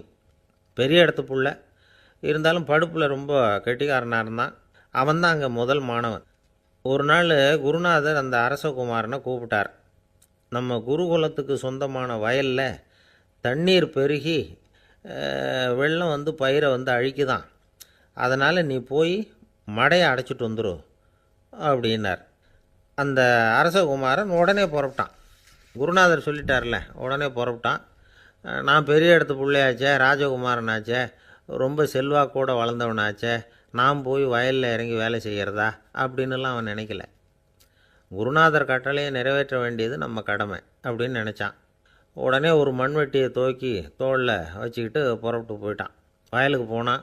பார்த்தான், தண்ணி கரையை உடச்சிக்கிட்டு வயலுக்குள்ளே ஏகமாக பாஞ்சிக்கிட்டு இருக்குது. இவன் மண்வெட்டியால் களிமண்ணை புல்லோடு சேர்த்து புல் பற்ற மாதிரி வெட்டி வெட்டி போட்டான். இருந்தாலும் மடையை அடைக்க முடியல. தண்ணி அதை மீறி வந்துக்கிட்டே இருக்குது. தண்ணி வேகமாக வயலுக்குள்ளே போய்கிட்டே இருக்குது. போடுற பத்தையெல்லாம் கரைஞ்சி கரைஞ்சி போயிட்டுருக்கு. இருந்தாலும் இவன் தன்னுடைய முயற்சியை கைவிடலை. வெட்டி வெட்டி போட்டுக்கிட்டே இருக்கிறான். காலையில் அங்கே போனவன் சாயந்தரம் வரைக்கும் இப்படி செஞ்சுக்கிட்டு இருக்கிறான். உடம்பும் மனசும் ரொம்பவும் சோர்ந்து போச்சு. இருந்தாலும் குருநாதர் இட்ட கட்டளையை நிறைவேற்றாமல் இருக்கிறோமேங்கிற ஒரு குறை அவனுக்கு இருக்குது. குரு கட்டளையை நிறைவேற்றாத நான் இன்னமும் இருக்கணுமா அப்படின்னு யோசனை பண்ண ஆரம்பிச்சிட்டான். என்ன செய்யலாம்னு பார்த்தான். நம்ம குருநாதர் இட்ட பணிக்காக இந்த உடம்பையே தியாகம் பண்ணலாம் அப்படின்னு முடிவு பண்ணான். தண்ணி பாயுதில் அதுக்கு குறுக்க விழுந்து அப்படியே மடையை அடைச்சிக்கிட்டு அப்படியே படுத்துட்டான். இது மற்றவங்களுக்கு தெரியாது. அன்னைக்கு ராத்திரி ஒரு விளக்கு முன்னாடி உட்காந்து குருநாதர் பிள்ளைங்களுக்கு பாடம் சொல்லி கொடுத்துக்கிட்டு இருக்கிறார். வரிசையில் இருக்கக்கூடிய ராஜகுமாரனை காணலை. நம்ம ஆருணி எங்கே போனா அப்படின்னு சொல்லி மற்ற மாணவர்களை விசாரித்தார். இப்போ அவங்க சொன்னாங்க, சுவாமி அவன் காலையில் வயலுக்கு மடையை அடைக்கிறதுக்காக போனான், நீங்கள் தான் போக சொன்னீங்க, இன்னும் திரும்பி வரல அப்படின்னு அவர் பையன். குருநாதர் உடனே ஒரு தீவெட்டி எடுத்துக்கிட்டு மாணவர்களை அழைச்சிக்கிட்டு வயலுக்கு போனார். அங்கே போய் பார்த்தா ஆளை காணும். ஆருணி ஆருணின்னு சொல்லி சத்தம் போட்டு கூப்பிட்டு பார்க்குறார். நான் இங்கே இருக்கேன் குருநாதா அப்படின்னு காலுக்கு அடியிலேருந்து ஒரு சத்தம் வருது. குனிஞ்சு பார்த்தா அவன் மடையில் படுத்துருக்குறான். என்னப்பா இதுன்னார். காலையிலேருந்து இந்த மடையை அடைச்சி பார்த்தேன் சுவாமி, முடியல, அதனால் இப்படி குறுக்க படுத்துட்டேன். என்னை தாண்டறதுக்கு பயந்து போய் தண்ணியே தேங்கி நின்றுட்டுது அப்படின்னா. அவனுடைய குரு பக்தியையும் அவனை தாண்டறதுக்கு அஞ்சு நிற்கிற தண்ணி தேக்கத்தையும் பார்த்துட்டு எல்லாரும் ரொம்ப ஆச்சரியப்பட்டு போயிட்டாங்களாம். ஆருணி எழுந்திரிச்சு வா அப்படின்னு கூப்பிட்டாரான் குருநாதர். அவன் தண்ணீரை பொழந்துக்கிட்டு எழுந்திரிச்சு வந்தானான். அதனால் அவனுக்கு உத்தாலகன் அப்படின்னு ஒரு பேர். உத்தாலகன்னா தண்ணீரை பிளந்தவன் அர்த்தம். அந்த உத்தாலகன் மாதிரி இந்த காலத்து மாணவர்களுக்கும் குரு பக்தி வேணும் அப்படின்னு சொன்னோம் ஒரு பள்ளிக்கூடத்தில். உடனே நிறைய மாணவர்கள் எழுந்திரிச்சு நின்னாங்க. சார், நீங்கள் எங்களை இன்னமும் சரியாக புரிஞ்சுக்கலன்னு நினைக்கிறோம். அன்னைக்காவது ஒருத்தன் அப்படி இருந்தான், இன்றைக்கி ஏகப்பட்ட உத்தாலகர்கள் இருக்கிறோம். எங்கள் வாத்தியார் கட்டளை இட்டால் இப்போவே அது மாதிரி வயலுக்கு போய் மடையில் குறுக்கப்படுத்துக்கிறதுக்கு இந்த வகுப்பில் உள்ள அத்தனை பேரும் தயாராக இருக்கிறோம் அப்படின்னாங்க. அப்படியா அப்படின்னு சொல்லி கேட்டோம் ரொம்ப சந்தோஷமாக. ஒருத்தன் ரொம்ப அடக்கமாக எழுந்திரிச்சான். அப்புறம் சொன்னான், ஆமாம் சார், வகுப்பில் இவர் நடத்துகிற பாடத்தை கேட்டுக்கிட்டு இருக்கிறத விட பேசாமல் போய் மடையில் படுத்துடுறது ஒன்றும் கஷ்டமான காரியமாக இருக்காது, அதனால தான் எல்லாரும் அங்கே போகிறேன்னு சொல்கிறோம் அப்படிங்கிறான். ஒரு பெரியவர் உட்கார்ந்துருக்கிறார். அவரை சுற்றி அவருடைய தோழர்கள் உட்காந்துருக்கிறாங்க. ஏதோ ஒரு முக்கியமான செய்தியை அவர் அவங்களுக்கு சொல்லிகிட்டு இருக்கிறார். அவங்களும் ஆர்வமாக கேட்டுக்கிட்டு இருக்கிறாங்க. இந்த சமயத்தில் யாரோ ஒரு ஆள் வேகமாக அங்கே வர்றார். வர்ற வேகத்திலேயே எனக்கு ஏதாவது உதவி செய்யுங்க அப்படின்னு கேட்டுக்கிட்டே வர்றார். கேட்குறது உதவி, ஆனால் குரல் மிரட்டுறது மாதிரி இருக்குது, அதட்டி கேட்குறது மாதிரி இருக்குது. இதை கேட்டதும் அந்த பெரியவர் ஆத்திரப்படலை, ஆனால் அவரை சுற்றி இருந்தவங்க ஆத்திரப்பட்டாங்க. இதை பெரியவர் கவனித்தார். கொஞ்சம் அமைதியாக இருங்கன்னார். வந்தவரை கூப்பிட்டார். அவருக்கு சில பொருள்களை கொடுத்தார். என்னங்க இப்போ உங்களுக்கு மகிழ்ச்சி தானே அப்படின்னார். ஆ அப்படின்னு அலட்சியமாக அவர் சொல்கிறார். நான் உங்களை நல்ல முறையில் நடத்தினேன்னா அப்படின்னு கேட்குறாரு அவர் மறுபடியும். அதெல்லாம் ஒன்றும் இல்லை அப்படின்னு சொல்லி அவர் சொல்லிகிட்டு இருக்கிறாரு. குரலில் கடுமை குறையில. சுற்றி இருந்தவங்களால் இதை பொறுத்துக்க முடியல. கோபத்தோடு அவரை நோக்கி நெருங்க ஆரம்பித்தாங்க. பெரியவர் அவங்களையெல்லாம் தடுத்து நிறுத்தினார். வந்தவரை வாங்க என்னோட அப்படின்னு சொல்லி அழைச்சிட்டு போனார். வீட்டுக்கு போனார். அங்கே போனதும் இன்னும் சில பொருள்களை எடுத்து அவர்கிட்ட கொடுத்தார். இப்போ திருப்தி தானே, நான் உங்ககிட்ட நல்ல முறையில் நடந்துக்கிட்டேனா அப்படின்னார். அவர் முகம் இப்போ தான் கொஞ்சம் மலர்ந்தது. ரொம்ப நன்றி, இறைவன் உங்கள் குடும்பத்துக்கு எல்லா நன்மைகளையும் செய்வான் அப்படின்னு சொன்னார். இதே வார்த்தைகளை என்னுடைய தோழர்கள்கிட்டே சொல்லிட்டீங்கன்னா அவங்க கோபம் தணிஞ்சிரும், வர முடியுமான்னார்.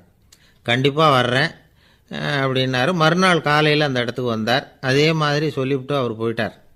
தோழர்கள்லாம் ரொம்ப வியப்போடு பெரியவரை பார்த்தாங்க. அந்த பெரியவர் தான் நபிகள் நாயகம். அவர் சொன்னார், ஒருத்தன் ரொம்ப ஆசையாக ஒரு ஒட்டகத்தை வளர்த்துக்கிட்டு வந்தான். ஒரு நாள் அந்த ஒட்டகம் கயத்தை அறுத்துக்கிட்டு ஓடி போயிட்டுது. அக்கம் பக்கத்தில் இருக்கிறவங்கெல்லாம் அந்த ஒட்டகத்தை பிடிக்கிறதுக்கு முயற்சி பண்ணாங்க. அதை துரத்திட்டு ஓடினாங்க. ஒட்டகம் வந்து தாறுமாறாக ஓட ஆரம்பிச்சிது. இந்த சமயத்தில் ஒட்டகத்தை வளர்த்தவன் அங்கே ஓடி வந்தான். நீங்கள் அதை ஒன்றும் செய்ய வேணாம், விட்டுருங்க. அதோட சுபாவம் எனக்கு நல்லா தெரியும். அதை சுலபமாக என்னோடய வழிக்கு கொண்டுட்டு வந்துட முடியும். நான் பார்த்துக்கிறேன், விட்டுருங்கோ அப்படின்னா. எல்லாரும் விலைக்கு போயிட்டாங்க. இவன் என்ன செஞ்சான் தெரியுமா? கொஞ்சம் புல்லை கையில் எடுத்துக்கிட்டு அந்த ஒட்டகத்தை நெருங்கினான். அவ்வளவுதான். அது ஓடி வந்து இவன் காலடியில் உட்காந்துக்கிட்டது. செல்லமாக அதை அப்படியே தடவி கொடுத்தான். முதுகில் ஏறி உட்காந்துக்கிட்டான். அது பாட்டுக்கு சாதுவாக நடந்து போகுது. இந்த கதையை நபிகள் நாயகம் தம்முடைய தோழர்களுக்கு சொல்கிறார். ஒட்டகத்தை மட்டும் இல்லை, சில மனிதர்களையும் கூட சில விதத்தில் அணுகி தான் அவர்களை வந்து சீர்திருத்த வேண்டியிருக்குது அப்படிங்கிறத அவங்களுக்கு உணர்த்தினார்.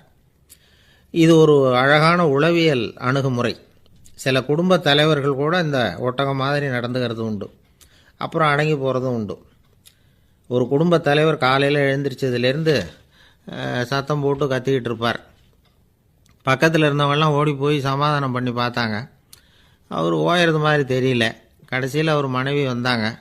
நீங்கள் எல்லாம் விலைக்கு போயிடுங்க, அவர் சுபாவம் எனக்கு தெரியும், நான் பார்த்துக்கிறேன் அப்படின்னாங்க. சரின்னு எல்லோரும் போயிட்டாங்க. சாயந்தரமாக வந்து பார்க்குறாங்க, அவர் சத்தம் இல்லாமல் ஒரு மூலையில் உட்காந்துருக்கிறார். ரொம்ப சாதுவா. ஆச்சரியமாக இருந்தது. என்னம்மா பண்ணீங்கன்னு கேட்டாங்க. அது ஒன்றும் இல்லைங்க, ஒரு வேளை சாப்பாட்டை நிறுத்தினேன், பட்னி போட்டேன், அவ்வளவுதான் அப்படின்னாங்க அந்த அம்மா. என்னை விட யோக்கியம் இந்த உலகத்தில் வேறு யாரும் இல்லை சார் அப்படின்னார் ஒருத்தர். அவரை விட அயோக்கியன் வேறு யாரும் இருக்க முடியாதுங்கிற முடிவுக்கு கேட்டவங்க வந்துட்டாங்களாம். மனுஷனுக்கு இருக்கிற ஒரு மிகப்பெரிய குறையே தன்கிட்ட இருக்கிற குறை அவனுக்கு தெரியாமல் போகிறது தான். ஆனால் அடுத்தவங்ககிட்ட இருக்கிற குறை இவனுக்கு தெளிவாக தெரிஞ்சிடும். ஒரு ஒட்டகம் ஒரு கொக்கை பார்த்து ஒரு கேள்வி கேட்டு தான். என்ன கேள்வி தெரியுமா? உன் கழுத்து ஏன் இப்படி வளைஞ்சி போயிருக்குது அப்படின்னு கேட்டிருக்கு. இதுக்கு உடம்பே வளைச்சல். இது போய் கொக்கை கிண்டல் பண்ணுது. இன்றைக்கி மனித சுபாவமும் கிட்டத்தட்ட இப்படி தான் இருக்குது. இந்த உலகத்தில் குறையில்லாத மனிதர்கள் யாரும் கிடையாது, நாம் உள்பட அப்படிங்கிறத முதல்ல நாம் நல்லா புரிஞ்சுக்கணும். ஒரு ஊரில் ஒரு விற்பனை நிலையம் இருந்தது. செல்ல பிராணிகளை விற்பனை செய்கிற நிலையம் அது. நாய், கிளி, பூனை இப்படி நிறைய வச்சு விற்பனை பண்ணிகிட்டு இருக்கிறாங்க. நாய்க்குட்டி விற்பனை செய்கிற பகுதியில் ஒரு சிறுவன் நின்றுக்கிட்டு இருந்தான். விற்பனை செய்கிற ஆளுகிட்ட விலை கேட்டுக்கிட்டு இருந்தான். அதோ இருக்குதே அந்த நாய்க்குட்டி என்ன விலை அப்படின்னு கேட்டானா. 1000 ரூபா அப்படின்னாரான். சரி அது வேணாம், இது என்ன விலைன்றிருக்கான். 500 ரூபா அப்படின்னாரான். இந்த சின்ன பையன் கையில் வச்சுருந்தது வெறும் 50 ரூபா தான். அதனால் இதை விட குறைச்சலாக கிடைக்குமான்னு பார்த்துருக்கான். அந்த கடையில் ஒரு மூலையில் சரியாக கவனிக்கப்படாமல் ஒரு நாய்க்குட்டி படுத்து கிடந்தது. பாவமாக கத்திக்கிட்டு இருந்தது. அதை பார்த்ததுமே இவனுக்கு அது ரொம்ப பிடிச்சி போச்சு. உடனே அந்த கடைக்காரரை பார்த்து, அதுவும் அந்த மூலையில் படுத்து கிடக்குதே அந்த நாய்க்குட்டி என்ன விலை அப்படின்னு கேட்டிருக்கான். தம்பி, அது ஒரு கால் ஊனம், அதனால் அது உன்னோட குதித்து விளையாடவோ ஓடுறதோ அதால் முடியாத காரியம் அப்படின்ட்டுருக்கார் அவர். அது தெரிஞ்சுதாங்க கேட்குறேன், அதோட விலை என்ன அதை மட்டும் சொல்லுங்களேன் அப்படின்ட்டுருக்கான். தம்பி, இது வந்து கால் ஊனம் உள்ள ஒரு நாய். இதை போய் காசு கொடுத்து வாங்கிறதுக்கு யாராவது பிரியப்படுவாங்களா? இதை நான் உனக்கு இலவசமாகவே தர்றேன், எடுத்துகிட்டு போ அப்படின்னாரான். இதை கேட்டதும் அந்த சிறுவனுக்கு கோவம் வந்துட்டு தான். நீங்கள் ஒன்றும் சும்மா கொடுக்க வேணாம், இந்தாங்க 50 ரூபா, இதை வச்சுக்கிட்டு நாய்க்குட்டியை கொடுங்க அப்படின்ட்டுருக்கான். அவருக்கு ஒன்றும் புரியல, ஆச்சரியமாக இருந்தது. சரின்னு பணத்தை வாங்கிட்டு நாய்க்குட்டியை தூக்கி கொடுத்தார். அந்த சிறுவன் அந்த நாய்க்குட்டியை 2 கையாலையும் வாங்கினா, மார்போடு பிரியமாக சேர்த்து அணைச்சிக்கிட்டான். தெருவில் இறங்கி நடக்கிறான். அப்படி நடக்கும்பொழுது தான் பார்க்குறார், கடைக்காரர் வந்து ஆச்சரியமாக அவனை பார்க்குறார். அப்போ தான் அவருக்கு ஒரு விஷயம் புரியுது. அந்த சிறுவன் தெருவில் நாய்க்குட்டியை மார்போடு அணைச்சிக்கிட்டு விந்தி விந்தி நடந்து போய்கிட்டு இருக்கிறான். ஆமாம், அவனுக்கும் ஒரு கால் ஊனம். இந்த நாய்க்குட்டியை யாருமே வாங்க மாட்டாங்கன்னு நினச்சிக்கிட்டு இருந்தார். குறையுள்ள அதுக்கும் ஒரு எஜமானன் கிடச்சிட்டான். அதனால் ஊனம் ஒரு குறை இல்லை அப்படிங்கிற உண்மையை அந்த கடைக்காரர் புரிஞ்சுக்கிட்டாரான். 2 பேர் சுவாரஸ்யமாக பேசிக்கிட்டு இருக்கிறப்போ குறுக்க புகுந்து தொந்தரவு பண்ணுறதுக்குன்னே சில பேர் இருப்பாங்க. அது ரொம்ப இடைஞ்சலாக இருக்கும். இதே மாதிரி மின்காந்தம் கூட குறுக்க புகுந்து தொந்தரவு பண்ணும். கடைசியில் அது ஒரு பெரிய இடைஞ்சலில் கொண்டாந்து விட்டுரும். சில வீடுகளில் கேபிள் கனெக்ஷன் இல்லாமல் சில தனியார் டிவி காட்சிகள் தெரியும். அதுக்கு என்ன காரணம்னா இந்த மின்காந்த குறுக்கீடு தான் காரணம். இதைத்தான் சுருக்கமாக EMI அப்படின்னு சொல்கிறாங்க. அதாவது எலக்ட்ரோ மேக்னெட்டிக் இன்டர்ஃபியரன்ஸ். இது ஏற்படக்கூடிய இடங்கள் எது எதுன்னு எடுத்துக்கிட்டால் அது ஒரு பெரிய பட்டியலாகவே போயிடும். இந்த EMI தொந்தரவு வந்து கேபிள் டிவியில் மட்டும்தான் இல்லை, ராக்கெட் ஏவுதளத்தில் உள்ள ரேடார்கள், அங்கே உள்ள சில சக்தி வாய்ந்த தொலைத்தொடர்பு சாதனங்கள், விமான தளங்களில் உள்ள ரேடார்கள், கப்பல் தளங்களில் பொருத்தப்பட்டிருக்கக்கூடிய சக்தி வாய்ந்த ஆண்டனாக்கள், இப்படி நிறைய சொல்லலாம். காவல் நிலையங்களில் பயன்படுத்தப்படுகிற வயர்லெஸ் தொடர்பு சாதனங்கள் கூட ஓரளவுக்கு இந்த மின்காந்த அலைகளை வந்து வெளியிடும். நம்ம வீட்டில் உட்காந்துக்கிட்டு ரேடியோ கேட்டுக்கிட்டு இருப்போம் அல்லது டிவி பார்த்துக்கிட்டு இருப்போம். அந்த சமயத்தில் பக்கத்து தெருவில் ஒரு மோட்டார் சைக்கிள் அல்லது காரு, குறிப்பாக பெட்ரோல் இன்ஜின், அது போகிறப்ப அதில் உள்ள மின்கலத்தில் வந்து, அதாவது மேக்னட்டோ பேட்டரியிலிருந்து வெளிப்படுகிற மின்காந்த அலை இங்கே வந்து டிவியிலையும் ரேடியோவிலையும் கரகரப்பு உண்டு பண்ணும். சரி, இது வந்து பெருசாக என்ன இடைஞ்சலை உண்டு பண்ணிட போகுது அப்படின்னு நாம் அலட்சியமாக நினைக்கலாம். வயசானவங்களுக்கு மறதி நோயின்னு ஒன்று வரும்ல, அல்ஷமீர், அதாவது மூளையில் உள்ள செல்கள் வந்து செயலிழந்து போயிடுறது, அது செய்ய வேண்டிய வேலையை மறந்துடும். மனைவியே எதிரில் வந்து நின்னா கூட உன்னை எங்கேயோ பார்த்தது மாதிரி தெரியுதே அப்படின்னு சொல்லிட்டு இருப்பாங்க. அப்படி ஒரு மறதி. இந்த விசித்திரமான நோய்க்கு இதுவரைக்கும் மருந்தே இல்லைன்னு வேற சொல்றாங்க. இந்த மைக்ரோ ஓவன் அப்படின்னு சொல்லக்கூடிய சமையல் அடுப்புகள் கூட மின்காந்த அலைகளை வந்து வெளியிடுது. சமயத்தில் சில தொழிற்சாலைகளில் கூட பெரிய விபத்துக்களை இந்த இஎம்ஐ உண்டு பண்ணிவிடும். இதை பற்றி தீவிரமாக சிந்திக்க ஆரம்பிச்சதே ஒரு விபத்துக்கு பிறகுதான். அமெரிக்காவுக்கும் வியட்நாமுக்கும் இடையில போர் நடந்தது. அந்த சமயம் அமெரிக்காவுக்கு சொந்தமான விமானம் தாங்கி கப்பல் ஒன்று வியட்நாமை தாக்கிறதுக்கு தயாராக ஏவுகணைகளோட கடலில் நிறுத்தி வைக்கப்பட்டிருந்தது. தற்செயலாக அந்த பகுதியில் கப்பல் தொலைத்தொடர்பு பகுதிக்கு அருகில் ஊடுருவிய இந்த சக்தி வாய்ந்த ரேடியோ அலைகள் ஏவுகணையில் இருந்த மின்னணு சர்க்கியூட்டை பூர்த்தி செஞ்சு வச்சுட்டுது. அவ்வளவுதான், ஏவுகணை அங்கேயே வெடிச்சு செதறி போச்சு. 130 பேர் அந்த இடத்துலயே உடல் கருகி செத்து போட்டாங்க. ஏகப்பட்ட பொருள்கள் நாசம். இந்த விபத்துக்கான காரணம் என்னங்கிறத உடனடியாக யாராலையும் கண்டுபிடிக்க முடியல. ரொம்பவும் கடுமையாக முயற்சி பண்ணி கடைசியாக கண்டுபிடிச்சாங்க, இது வந்து இந்த இஎம்ஐ வேலை தான் அப்படின்னு. மின்னணு தொலைபேசிகள் இருக்க, இதில் பேசும்பொழுது நம்ம காதை வந்து, அதாவது செவியை வந்து ஊடுருவக்கூடிய மின்காந்த அலையானது மூளைக்கு போய் அங்கே மூளை கட்டிகளை உருவாக்க ஊக்கம் கொடுக்குது அப்படின்னு வேற கண்டுபிடிச்சிருக்கிறாங்க. இந்த இஎம்ஐ ரொம்ப குறைஞ்ச மின்காந்த அழுத்தத்தில் நமக்கு எந்த பாதிப்பையும் ஏற்படுத்துறதில்லை. மின்காந்த அலைகள் அழுத்தத்தோடு இருக்கிற இடங்கள்ல ரொம்ப நேரம் இருந்தோம்னா நம்ம உடம்பின் வெப்பநிலை 2 டிகிரி செல்சியஸ் வரைக்கும் அதிகரிக்குதாம். அதனால வெப்பநிலையை வந்து சீராக்கிறதுக்கு இதய துடிப்பும் வந்து அதிகரிக்குது. இப்படிலாம் கண்டுபிடிச்சிருக்கிறாங்க. இப்பெல்லாம் இந்த மின்காந்த குறுக்கீடுகளை தடுக்கிறது எப்படி அப்படின்னு விஞ்ஞானிகள் யோசனை செய்ய ஆரம்பிச்சிருக்கிறாங்க. இந்த விஷயத்துல அலட்சியமா இருந்தோம்னா எதிர்காலத்தில் நிறைய பேருக்கு இந்த ஞாபக மறதி நோய் வந்துடும். அப்புறம் அது ரொம்ப கஷ்டமா போயிடும். ஒரு குடும்ப தலைவர் தன் மனைவியை பார்த்து, யார் நீ, உன்னை எங்கேயோ பார்த்தது மாதிரி இருக்குதே அப்படின்னு சொல்லிட்டு இருந்தார். உடனடியாக அவரை போய் பார்த்தேன். வாங்க டாக்டர்கிட்ட போகலாம் அப்படின்னு. அவர் என்னை தனியாக அழைச்சிட்டு போய் காதோட காதாக மெதுவாக சொல்கிறார், இதை பாருப்பா, என் கையில் பணம் இல்லாத போகலாம், அப்படி மறதி நோய் வந்துட்டது மாதிரி நடிச்சுக்கிட்டு இருப்பேன், அவ்வளவுதான், அதை நீ கண்டுக்காத அப்படின்னார். ஒரு சின்ன பையன் என்னை தேடிட்டு ஓடி வந்தான். ஒரு கதை சொல்லுங்கன்னா, சொந்தமா எதுவும் தெரியாத என்ன, உங்களுக்கு சொந்தமா எதுவும் தெரியாதுன்னு எனக்கும் தெரியும் அப்படின்னா. இந்த பையன் அடிக்கடி என்கிட்ட வந்து கதை கேட்கிறவன், அதனால என்னோட ரகசியம்லாம் அவனுக்கு அத்துப்படி. அதனால தான் அவ்வளவு தெளிவாக அடிச்சு விடுறான். சரி, இப்போ என்ன செய்யலாம்னு, பழைய கதை ஏதாவது ஒன்று சொல்லுங்களேன்னா. உனக்கு கிருஷ்ணதேவராயரை தெரியுமான்னு. அவர்கிட்ட நேரில் பழக்கம் இல்லை, ஆனால் அவரை பற்றி புஸ்தகத்தில் படிச்சிருக்கேன்னா. சரி, இவன்கிட்ட மேற்கொண்டு பேச்சு கொடுத்தா நம்மளை ஒரு மாதிரி ஆக்கி விடுவான் அப்படிங்கிறத யூகம் பண்ணிட்டு அவனை உட்கார வச்சு கடைசி வரைக்கும் குறுக்க பேசக்கூடாது அப்படின்னு ஒரு கண்டிஷனையும் போட்டுட்டு அந்த கதையை சொன்னேன். ஒரு சமயம் கிருஷ்ணதேவராயர் சமஸ்தானத்துக்கு ஒரு பெரிய வித்வான் வந்து சேர்ந்தாராம். என்னோட போட்டி போடுறதுக்கு இந்த ஊர்ல யாராவது இருக்கீங்களா அப்படின்னு சவால் விட்டாராம். அந்த ஊர்ல இருந்த பெரிய பெரிய வித்வான்லாம் இது ஏதுடா வம்பா போச்சுன்னு நினைக்க ஆரம்பிச்சிட்டாங்க. யாரும் அந்த ஆளோட போட்டி போடுறதுக்கு தயாரா இல்லை. எல்லாரும் நடுங்கிட்டு இருக்கிறாங்க.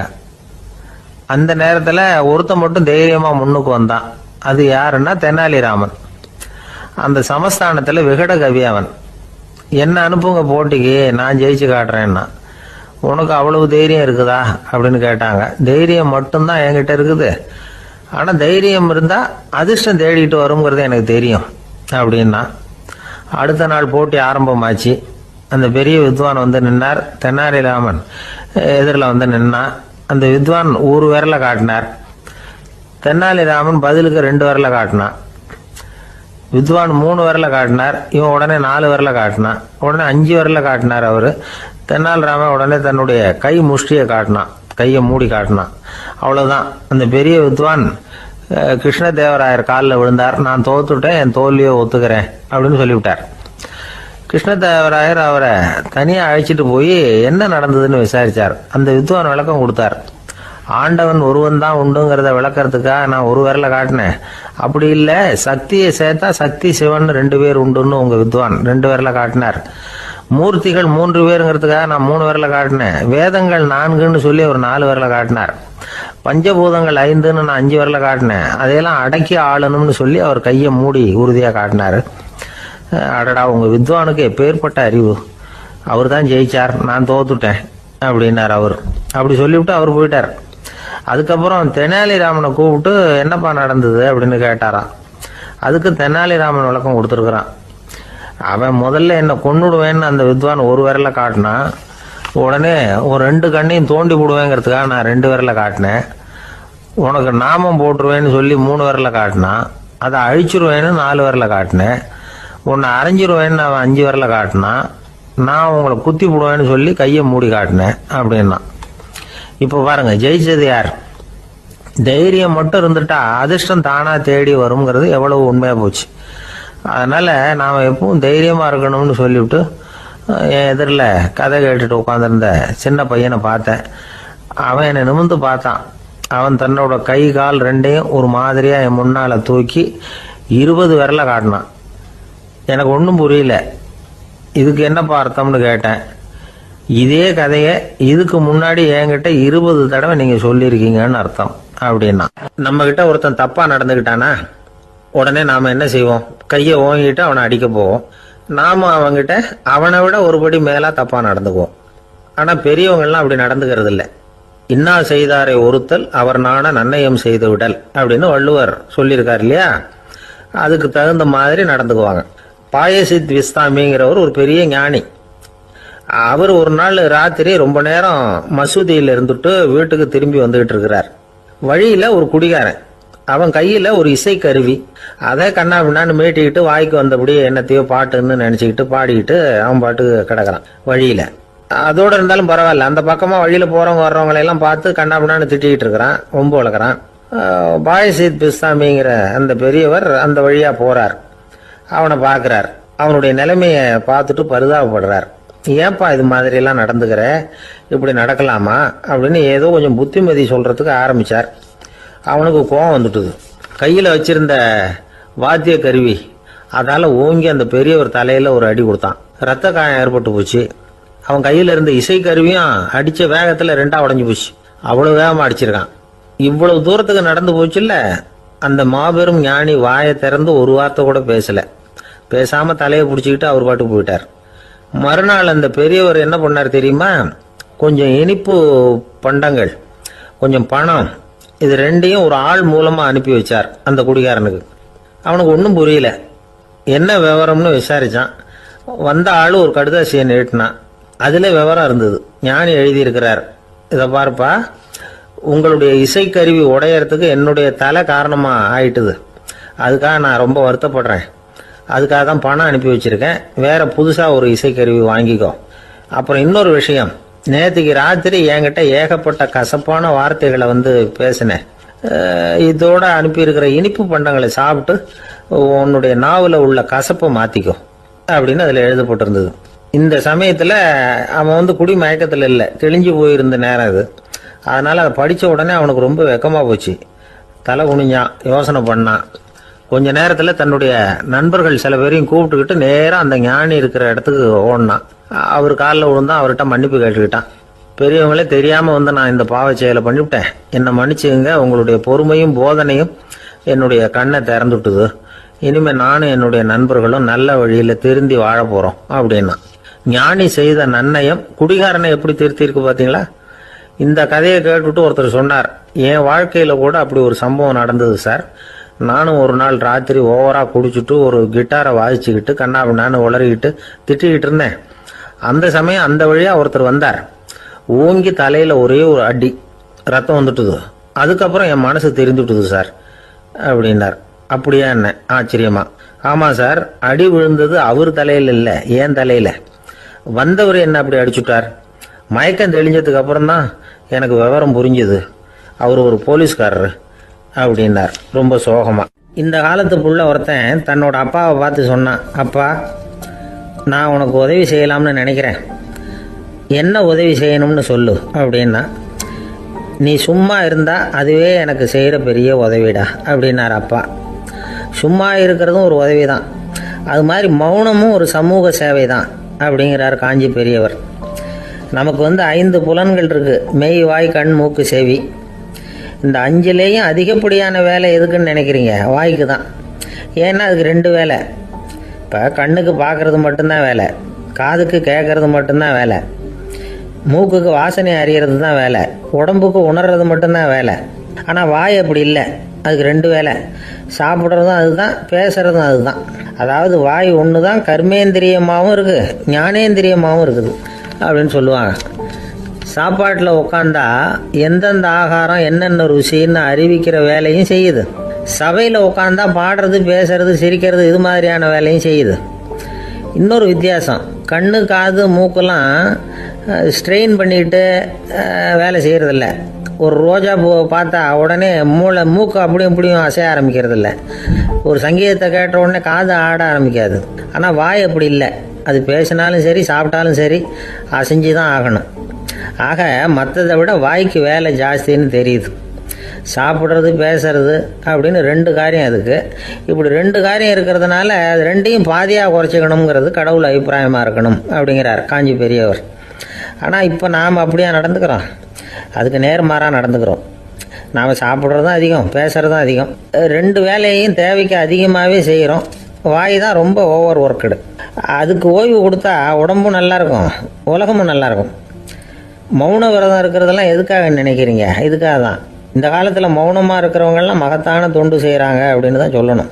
சத்தம் அதிகமாக போய் தான் சவுண்டு பொல்யூஷன் வருது. அது மட்டும் இல்லை, மௌனமாக இருந்தால் சண்டை சச்சரவே வராது. மௌனம் கலக நாஸ்தி. ஆக இதுவும் ஒரு சமூக சேவை தான். நமக்கு தான் வாய் இருக்குதுங்கிறதுக்காக வசமாக சாப்பிட்றதும் தப்பு, வளவளன்னு பேசுகிறதும் தப்பு. ஒரு கருத்தை சொல்கிறதுக்கு ஒரே ஒரு சொல்லு போதும் அப்படின்னு இருக்கும்பொழுது 2 சொற்களை செலவு பண்ணாதே. எவ்வளவு சொன்னாலும் அதனால் ஒரு பயனும் விளையாது அப்படின்னு தெரிய வருமே, ஆனால் அந்த ஒரு சொல்லையும் விரயம் பண்ணாதே அப்படிங்கிறார் ஒரு அறிஞர். எல்லா குணங்கள்லேயும் மௌனம்தான் சிறந்தது அப்படிங்கிறார் ஒருத்தர். மௌனமாக இருக்கிறது மூலமாக மற்றவர்கள் குறைகளை நம்மளால் தெரிஞ்சிக்க முடியும். அதே சமயத்தில் நம்மகிட்ட இருக்கிற குறைகளை மற்றவங்களுக்கு தெரியாமல் மறைச்சிக்கவும் முடியுங்கிறார் அவர். உண்மைதானே? ஒரு பெரிய மேடை பேச்சாளர், பொது வாழ்க்கையில் 25 வருஷ காலமாக ஈடுபட்டிருக்கிறவர்.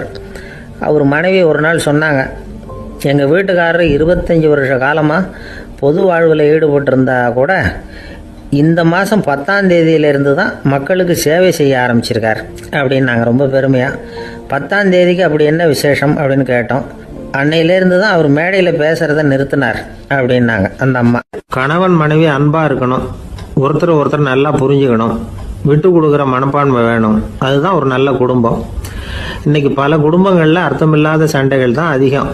கிராமப்புறங்களில் வேடிக்கையாக ஒரு கதை சொல்லுவாங்க. ஒரு ஊரில் ஒரு ஆள் இருந்தான், வேலை வெட்டி இல்லாமல் சும்மாவே இருந்தான். அவனுக்கு கல்யாணம் பண்ணி வச்சாங்களாம். மனைவி சேர்ந்தா, சும்மாவே உட்காந்துருக்கிறியே, ஏதாவது சம்பாதிக்கிற வழியை பாரு அப்படின்ட்டு இருக்கா. அதுக்கு தான் யோசனை பண்ணிகிட்டு இருக்கிறேன், ஒரு அருமையான ஐடியா அப்படின்னு. நானா, என்ன அது சொல்லு அப்படின்ட்டு இருக்கா. அவ ஒரு ஆட்டுக்குட்டி வாங்க போகிறேன்னு இருக்கான். அதை வாங்கி என்ன பண்ண போகிறேன்னா, அந்த குட்டி வளரும், பெருசாகும், அதுக்கப்புறம் அது நிறைய குட்டி போடும் அப்படின்ட்டுருக்கான். சரி, அப்புறம் என்ன, அதையெல்லாம் சந்தையில் கொண்டுட்டு போய் விற்றுவிட்டு அந்த காசுக்கு ஒரு எருவு மாடு வாங்கலாம். சரி, அது எதுக்கு? எருவு மாடு நிறைய பால் கொடுக்கும், அதை கொண்டுகிட்டு போய் பால் பண்ணையில் கொடுப்பேன், அல்லது நானே விற்றுருவேன், கை நிறைய காசு கிடைக்கும். அதுக்கப்புறம் ஒரு பசுமாடு வாங்குவேன், பாலையும் விற்கலாம், நாமளும் காய் போட்டு சாப்பிட்லாம் இப்படிலாம் சொல்லியிருக்கான். அப்போ அந்த பொண்ணு சொல்லிச்சான், அடுத்த தெருவில் இருக்கிற எங்கள் அம்மா வீட்டுக்கும் கொஞ்சம் பால் கொடுத்து அனுப்பலாம் அப்படின்ட்டுருக்கா அந்த பொண்ணு. இந்த இடத்துல கணவனுக்கு கோவம் வந்துட்டுது. அது எப்படி உங்கள் அம்மா வீட்டுக்கு எதுக்கு கொடுக்கணும், அதெல்லாம் முடியாதுன்றிருக்கான். இந்த இடத்துல சண்டை ஆரம்பமாயிட்டுது. கொஞ்ச நேரத்தில் 2 பேரும் சத்தம் போட ஆரம்பிச்சிட்டாங்க. கடுமையான சண்டை நடக்கிறத பக்கத்து வீட்டுக்காரன் காதில் வாங்கினான். அவன் ஓடியாந்தான். அவனுக்கு தெரியும் வாங்காத மாட்டுக்காக இப்படி சண்டை போட்டுக்கிட்டு இருக்கிறாங்கங்கிறது அவனுக்கு புரியும். அவன் ஓடி வந்து சொன்னான், ஏண்டா உன்னோட பசுமாட்டை ஒழுங்காக கட்டி போடக்கூடாதான்ருக்கான். என்னடா சொல்கிறேன்னா இவன், உன் மாடு என் தோட்டத்தில் வந்து மேய்ஞ்சுட்டுது, பயிரெலாம் நாசமாயிட்டுது, 10,000 ரூபா அளவுக்கு சேதம், அதை வாங்கிட்டு போகிறதுக்கு தான் வந்தேன், குடுறா 10,000 நானான். இவன் அரண்டு போயிட்டான். அப்புறம் சொன்னா, டே நான் இன்னும் மாடே வாங்கலையே, அதுக்குள்ளே அது வந்து எப்படிடா உன் தோட்டத்தில் மேயும், என்னடா உளறேன்ருக்கான். நீ தாண்டா இப்போ உளறிக்கிட்டு இருக்க, மாடே வாங்கலை, அதுக்குள்ளே எப்படிடா வந்து உன்னுடைய மனைவி அவங்க அம்மா வீட்டுக்கு பால் கொடுத்து அனுப்ப முடியும் அப்படின்னு அவன் கேட்டானா. நம்ம ஆளுக்கு இப்போ தான் புத்தி வந்துதான். அர்த்தமே இல்லாத சண்டை போட்டுக்கிட்டு இருக்கிறோம் அப்படிங்கிறத அவன் புரிஞ்சுக்கிட்டானா. இது நம்ம முன்னோர்கள் சொல்லியிருக்கிற ஒரு கதை.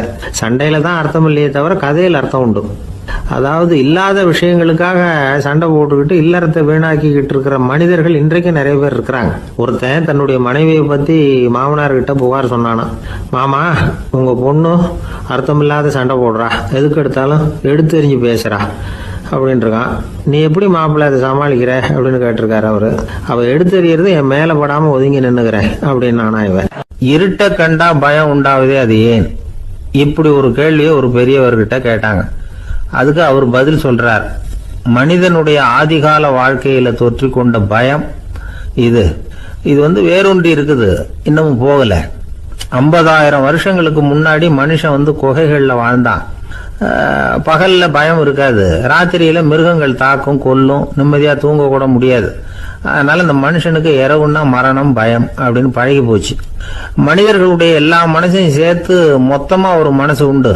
மனிதர்களுடைய நினைவு இந்த மொத்த மனசுல பதிஞ்சிருக்கு, பரவுது. இந்த மொத்த மனசுல இருட்டு பற்றிய பயம் வந்து பதிந்து நீடிக்குது அப்படிங்கிறார் அவர். இந்த காலத்துல இரவை வந்து பகலாக்கிறதுக்கு எவ்வளவோ விளக்குகள்லாம் வந்தாச்சு. ராத்திரியிலேயும் மிருகங்கள் வந்து தாக்குங்கிற நிலைமை இல்லை. பாதுகாப்பான வீடுகள் விலங்குகளும் விலகி போயிட்டா, விலங்குகள்லாம் விலகி போயிட்டு வீடுகளும் பாதுகாப்பா இருக்குது. சரி, இருந்தாலும் அந்த பழங்கால பயம் வந்து இருட்டு பயம் இன்னமும் மனுஷனை விட்டு போகல. இன்னொரு விஷயம் என்னன்னா, இருட்டுல இருந்து வெளிச்சத்துக்கு வராத மனிதர்கள் இன்னைக்கு அதிகம். ஒரு ஆளு ஆத்துக்கு மீன் பிடிக்கிறதுக்காக போனான், இன்னும் விடியல, அதுக்குள்ள வலையை எடுத்துட்டு கிளம்பி போயிட்டான். வெளிச்சம் வர்றதுக்கு முன்னாடியே போய் சேர்ந்துட்டான். விடிகிற வரைக்கும் என்ன பண்றது, சும்மா கரையிலேயே உட்காந்து காலாட்டிட்டு இருக்கிறான். காலில் ஏதோ ஒரு சின்ன மூட்டை தட்டுப்பட்டுது. இருட்டுல அது என்னன்னு சரியா தெரியல. மூட்டைக்குள்ள சின்ன சின்ன கல்லா நிறைஞ்சி இருக்குது. சும்மா பொழுது போகணுமேங்கிறதுக்காக இவன் அந்த மூட்டைக்குள்ள இருந்து ஒவ்வொரு கல்லா எடுத்து ஆத்துல வீசிக்கிட்டு இருக்கிறான்.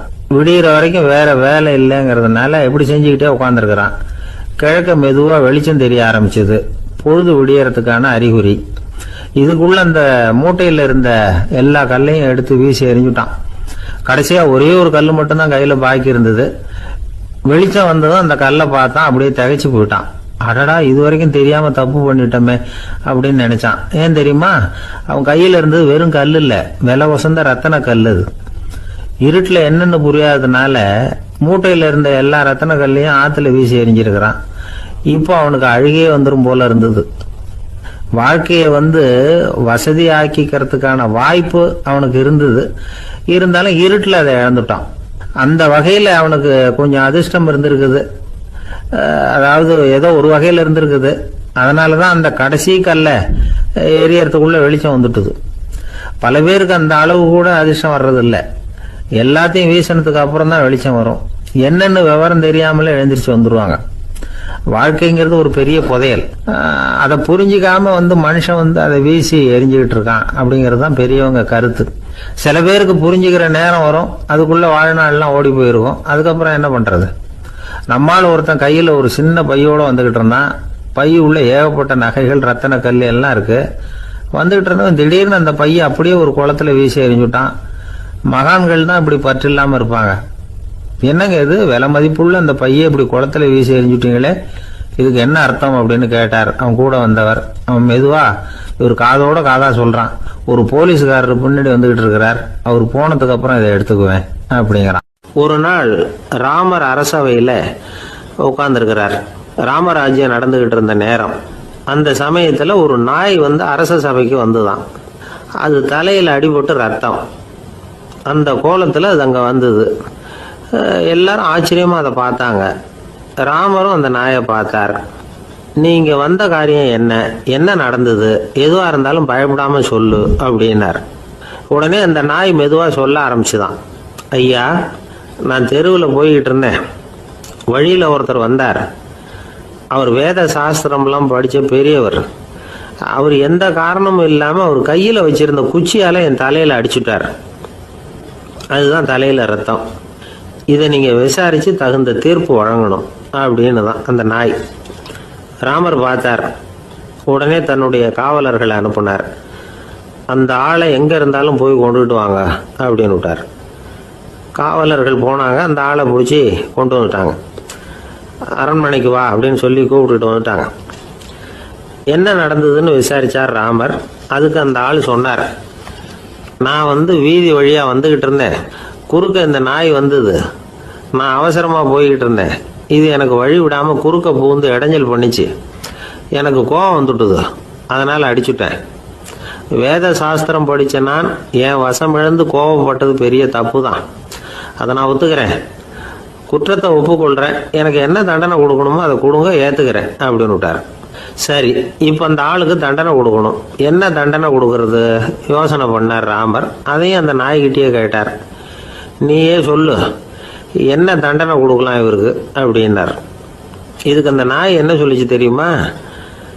இவரை ஏதாவது ஒரு கோயிலுக்கு தர்மகர்த்தாவாக நியமனம் பண்ணிவிடுங்க, அதுதான் இவருக்கு சரியான தண்டனை அப்படின்னது. இதை கேட்டதும் ராமர் முகத்தில் புன்னகை. ஆனால் அங்கே இருந்த மற்றவங்களுக்கெல்லாம் ஆச்சரியம். அது எப்படி, தப்பு செஞ்சவங்களுக்கு தண்டனை கொடுக்கறது தானே நியாயம், அதை விட்டுவிட்டு தர்மகர்த்தா பதவியை கொடுக்க சொல்லுது இந்த நாய் அப்படிங்கிற ஆச்சரியம். இந்த சந்தேகத்தை அந்த நாய்கிட்டே கேட்டாங்க அங்கே இருந்தவங்க. இதுக்கு அந்த நாய் பதில் சொல்லிச்சான். நான் வந்து போன பிறவியில் ஒரு கோயிலுக்கு தர்மகர்த்தாவாக இருந்தேன். எவ்வளவோ கவனமாக எச்சரிக்கையாக தான் என்னுடைய கடமைகளை எல்லாம் செஞ்சுக்கிட்டு வந்தேன். அப்படி இருந்தாலும் சில சமயங்களில் என்னையும் மீறி கோயில் செல்வத்தை நான் அனுபவிக்கிறதுக்கு காரணம் ஆயிட்டேன். ஒரு கோவிலுக்கு தர்மகர்த்தாவாக இருக்கிறவங்க எப்படியும் இந்த பாவத்திலேருந்து தப்பிக்கிறது கஷ்டம். அதனால தான் நான் இந்த பிறவியில் நாயாக பிறந்து இப்படி கஷ்டப்படுறேன். இதே நிலைமை இந்த ஆளுக்கும் ஏற்படணும் அப்படிங்கிறதுக்காக தான் அவரையும் ஒரு கோயிலுக்கு தர்மகர்த்தாவை நியமிக்கும்படி கேட்டுக்கிட்டேன் அப்படின்னு தான் இந்த நாய். இதிலேருந்து என்ன தெரியுது? எந்த பதவியில் நாம் இருந்தாலும் நமக்கு தெரியாமல் கூட அதை தவறாக உபயோகப்படுத்தக்கூடாதுங்கிறத இதிலேருந்து புரிஞ்சுக்கணும். இல்லைன்னா அடுத்த பிறவியில் நாயாக பிறந்து எங்கேயாவது போய் வாழை ஆட்டிட்டு நிற்க வேண்டியது தான். கோவில் வாசலில் 2 நாய் பேசிக்கிட்டு இருந்துதான். போன ஜென்மத்தில் நான் மனுஷனாக தான் இருந்தேன். ஒரு கோவில் பூசாரி பேச்சை கேட்டுவிட்டு அவரோட கூட்டு சேர்ந்துக்கிட்டு ஆண்டவன் போட்டிருந்த நகையெல்லாம் அபகரித்து என்கிட்ட கொடுத்தாரு அவர். நான் எடுத்துகிட்டு வந்துட்டேன். திருடினது அந்த ஆள் தான், எடுத்துகிட்டு வந்தது தான் நான். இருந்தாலும் நான் மட்டும் நாயாக பிறந்துட்டேன். இப்போ மட்டும் அந்த பூசாரி என்கிட்ட மாட்டினா கடித்து குதறி விடுவேன் அப்படின்னு தான். அவசரப்பட்டு அப்படி செஞ்சுடாதே. பதிலுக்கு அவரும் உன்னை திருப்பி கடித்தாலும் கடிச்சிருவார். ஏன்னா அவரும் இப்போ ஒரு நாயாக தான் பிறந்திருக்கிறார் அப்படின்னு தான் இன்னொன்று. அது எப்படி உனக்கு தெரியும்னு தான் இது. நான் தானே அது அப்படின்னு தான் அந்த நாய். ஒரு பெரியவர்கிட்ட பேசிக்கிட்டு இருந்தேன். அவர் என்கிட்ட ஒரு கேள்வி கேட்டார். திருடர்கள் எத்தனை வகை தெரியுமா உனக்கு அப்படின்னார். இதுதான் அவர் கேட்ட கேள்வி. எதுக்காக என்ன பார்த்து அந்த கேள்வி கேட்டாரு தெரியல. இருந்தாலும் நான் வந்து அவருக்கு பதில் சொன்னேன். திருடர்களில் எத்தனையோ வகை உண்டுங்க. கார் திருடன், சைக்கிள் திருடன், முகமூடி திருடன், இப்படி சொல்லிகிட்டே போகலாம். இருந்தாலும் என்னுடைய சிற்றறிவுக்கு எட்டின வரையில் திருடர்களை 2 வகையாக பிரிக்கலாம் அப்படின்னு நினைக்கிறேன். ஒன்று ராத்திரியில் திருடுற திருடன், இன்னொருத்தன் பகலில் திருடுற திருடன். அதாவது பகல் திருடன், ராத்திரி திருடன் அப்படின்னு பெரியவர் சிரிச்சார். என்ன சிரிக்கிறீங்களே என்ன? கள்வர்கள் 4 வகை அப்படின்னு ஆரம்பித்தார். எப்படின்னு கேட்டேன். சாப்பாட்டுக்கு இல்லாமல் திருடுறாங்க பாருங்க, அது ஒரு வகையான். சாப்பாட்டுக்கு இருந்தும் திருடுறாங்க பாருங்க, அது ஒரு வகையான். இதை தவிர இன்னும் ஒரு 2 வகை திருட்டு உண்டு. அது என்னன்னா, ஆண்டவன் கிட்ட இருந்து நாம திருடுற திருட்டு. இன்னொன்னு என்னன்னா, நம்ம கிட்ட இருந்து ஆண்டவன் திருடுற திருட்டு அப்படின்னார். எனக்கு ஒன்றும் புரியல. என்ன சார் இது, ஆண்டவனையே திருடன்னு சொல்றீங்களே, அப்படின்னு ஆச்சரியமா. ஆமாங்க, ஆண்டவனை வந்து கள்வன்னு சொல்றது இல்லையா? காஞ்சிபுரத்துக்கு பக்கத்தில் திருக்கார்வனம் அப்படின்னு ஒரு ஊர் இருக்கு. அங்கே உள்ள பெருமாளுக்கு வந்து கள்வர்னு தான் பேர். அது மட்டும் இல்லை, திருமங்கை ஆழ்வார் தம்முடைய திரு நெடுந்தாண்டகத்தில் கார்வனத்துள்ளாய் கல்வா அப்படின்னு தான் அழைக்கிறார் அப்படின்னு நிறைய உதாரணம்லாம் சொல்ல ஆரம்பித்தார். அதுக்கப்புறம் அவர்கிட்ட பேசி நான் புரிஞ்சுக்கிட்ட விவரங்களை தான் நான் இப்போ உங்ககிட்ட சொல்ல போகிறது. அதாவது அவர் சொன்ன முதல் வகை திருடர்கள் வந்து சாப்பாட்டுக்கு இல்லாமல் திருடுறவங்க. இவங்களை வந்து திருத்தி போடலாம்.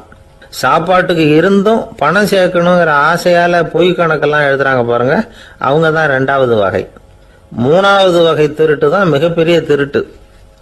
இறைவனுக்கு சொந்தமானதை நம்முடையதுன்னு நினைக்கிற திருட்டு. எது இறைவனுக்கு சொந்தமானது அப்படின்னா ஆத்மா. பகவானுக்கு சொந்தமான ஆத்மாவை நம்முடையதுன்னு நினைக்கிறது தான் அந்த மாபெரும் திருட்டு. இதுக்கு பேர் தான் ஆத்மாபகாரமா. சரி, இதுக்கு பரிகாரம் என்ன? எல்லாம் இறைவனுடையது, நமக்கு ஒன்றும் இல்லை அப்படின்னு நினைக்கிறது தான் இதுக்கு பரிகாரம். இதெல்லாம் இருக்கட்டும். 4வது திருட்டு ஒன்று சொன்னோம்ல, ஆண்டவன் நம்மகிட்ட இருந்து திருடுறது. அது எப்படி? ஆண்டவனை வந்து கள்வன்னு சொல்றாங்க, அது சரி. அவர் என்னத்தை திருடினார்? இப்போ இன்னொருத்தருக்கு சொந்தமான ஒன்றை எடுத்து வச்சுக்கிறது தான் கள்ளத்தனம். ஆனால் ஆண்டவன் எடுத்துக்கிட்டோம்னா இருக்கிறது எல்லாமே அவனுக்கு சொந்தம். அப்படி இருக்கிறப்போ அவரை எப்படி கள்வன்னு சொல்றது? இது என்ன புரியாம இருக்குதே அப்படின்னு சொல்லி பார்த்தா அதுக்கும் விளக்கம் சொல்றாங்க அவங்க. அதாவது ஆண்டவனுக்கு வந்து உருவமே கிடையாது, அரூபமா இருக்கிறவன், அதாவது உருவம் இல்லாம இருக்கிறவன். அப்படி உள்ள பகவான் வந்து நம்மள மாதிரி உருவத்தில் இருக்கிறான். நம்மள மாதிரியே கையை காலு மூக்கெல்லாம் இருக்குது ஆண்டவனுக்கு. இந்த உருவம் நம்ம கிட்ட இருந்து திருடினது தானே. அவன் வந்து தன்னுடைய உண்மையான திருமேனியை வந்து நமக்கு காட்டாம, அதாவது தரிசனம் கொடுக்காம இருக்கிறது கள்ளத்தனம் தானே. அதனால்தான் இதுவும் ஒரு பெரிய திருட்டு, இருக்கிறதுலேயே மிகப்பெரிய திருட்டு அப்படிங்கிறார். என்கிட்ட பேசிக்கிட்டு இருந்தார், இந்த விஷயம்லாம் சொல்லிட்டு இருந்தாரு இந்த பெரியவர். அதாவது திருட்டை வந்து ஆன்மீக நோகத்தில் அவர் பார்க்கிறார். நம்ம பார்வையில் இதை விட அபூர்வமான திருட்டுலாம் இங்கே உண்டு, அபூர்வமான திருடர்களும் உண்டு. ஒரு திருடன் சிறையிலிருந்து விடுதலையாகி வெளியில் போனான். கொஞ்ச நாளில் மறுபடியும் திரும்பி ஜெயிலுக்கு வந்துட்டான். அப்போ சிறை அதிகாரி அவனுக்கு வந்து அறிவுரை சொன்னாராம். ஏன்பா இப்படி அடிக்கடி தப்பு பண்ணிவிட்டு ஜெயிலுக்கு வந்துடுறியே, உனக்கு சொந்த பந்தம் எதுவும் இல்லையா? உனக்கு அப்பா அண்ணன் தம்பிகள் அவங்க கூட எல்லாம் சேர்ந்து வாழணுங்கிற ஆசை இல்லையா அப்படின்னு கேட்டிருக்கார். அவங்களோட சேர்ந்து வாழணுங்கிற ஆசை எனக்கு நிறைய உண்டுங்க சார் அப்படின்னு அவன். அப்புறம் எதுக்கு இப்படி ஜெயிலுக்கு வந்துடுற அப்படின்னாரான் அவரு. அவங்க எல்லாருமே இங்கே தானே சார் இருக்காங்க அப்படின்னு அவன். ஒரு ஊர்ல ஒரு துறவி இருந்தார், புத்த சமய துறவி. அந்த ஊர் மன்னன் அவரை பத்தி கேள்விப்பட்டிருக்கான். ஒரு நாள் புறப்பட்டு போனான், துறவியின் பாதங்களை தொட்டு வணங்கினான். அதுக்கப்புறம் சொன்னான், ஐயா நான் உங்களை அரண்மனைக்கு அழைச்சிட்டு போறதுக்காக வந்திருக்கிறேன், இனிமே நீங்க இங்க எதுக்கு இருக்கணும் அப்படின்னு. அவன் மனசுக்குள்ள என்ன நினைப்புன்னா, இவர் எங்க வர போறாரு, நான் ரொம்ப எளிமையானவன், எனக்கு எதுக்கு அரண்மனை வாசம்னு சொல்லி விடுவார் அப்படின்னு நினைச்சிருக்கான். ஆனா அந்த துறவி என்ன பண்ணார் தெரியுமா?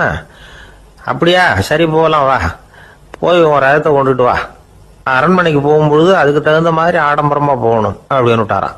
துறவி இப்படி சொன்னதும் அந்த மன்னனுக்கு மனசுக்குள்ள சந்தேகம் வந்துட்டுது.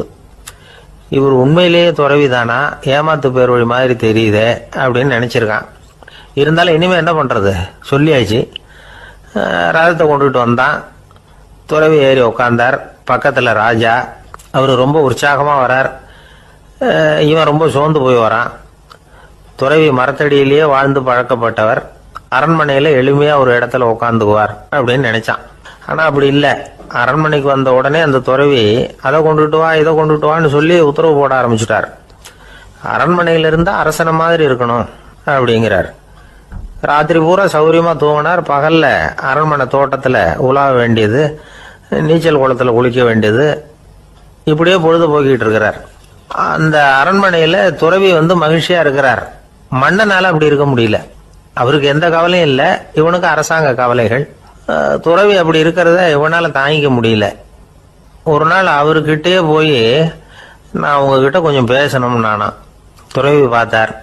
நான் இந்த அரண்மனைக்கு வரும்பொழுதே நீ என்னமோ என்கிட்ட கேட்கணும்னு நினைச்ச. ஏன் கால தாமதம்? நீ அனாவசியமா உன்னையே தொந்தரவு பண்ணிட்டு இருக்கிற. நீ கவலையா இருக்கேங்கிறது எனக்கு புரியுது. நான் மரத்தடியில் இருந்தப்ப கூட என்னை அடிக்கடி வந்து சந்திச்சுக்கிட்டு இருப்ப. ஏதாவது விளக்கம் கேட்கறது உண்டு. இங்க வந்த பிறகு என்னை சந்திக்கிறது கூட அபூர்வமா போயிட்டுது. நீ இப்போ என்ன கேட்க போறேங்கிறது எனக்கு தெரியும். இருந்தாலும் கேள் அப்படின்னாராம். வேற ஒண்ணும் இல்லைங்க. இப்போ உங்களுக்கும் எனக்கு என்ன வித்தியாசம்? 2 பேரும் அரண்மனையில தான் இருக்கிறோம். நீங்க மகிழ்ச்சியா இருக்கிறீங்க, நான் அப்படி இருக்க முடியல. இவ்வளவுக்கும் நீங்க முன்னாடி இருந்தது மாதிரி இல்ல.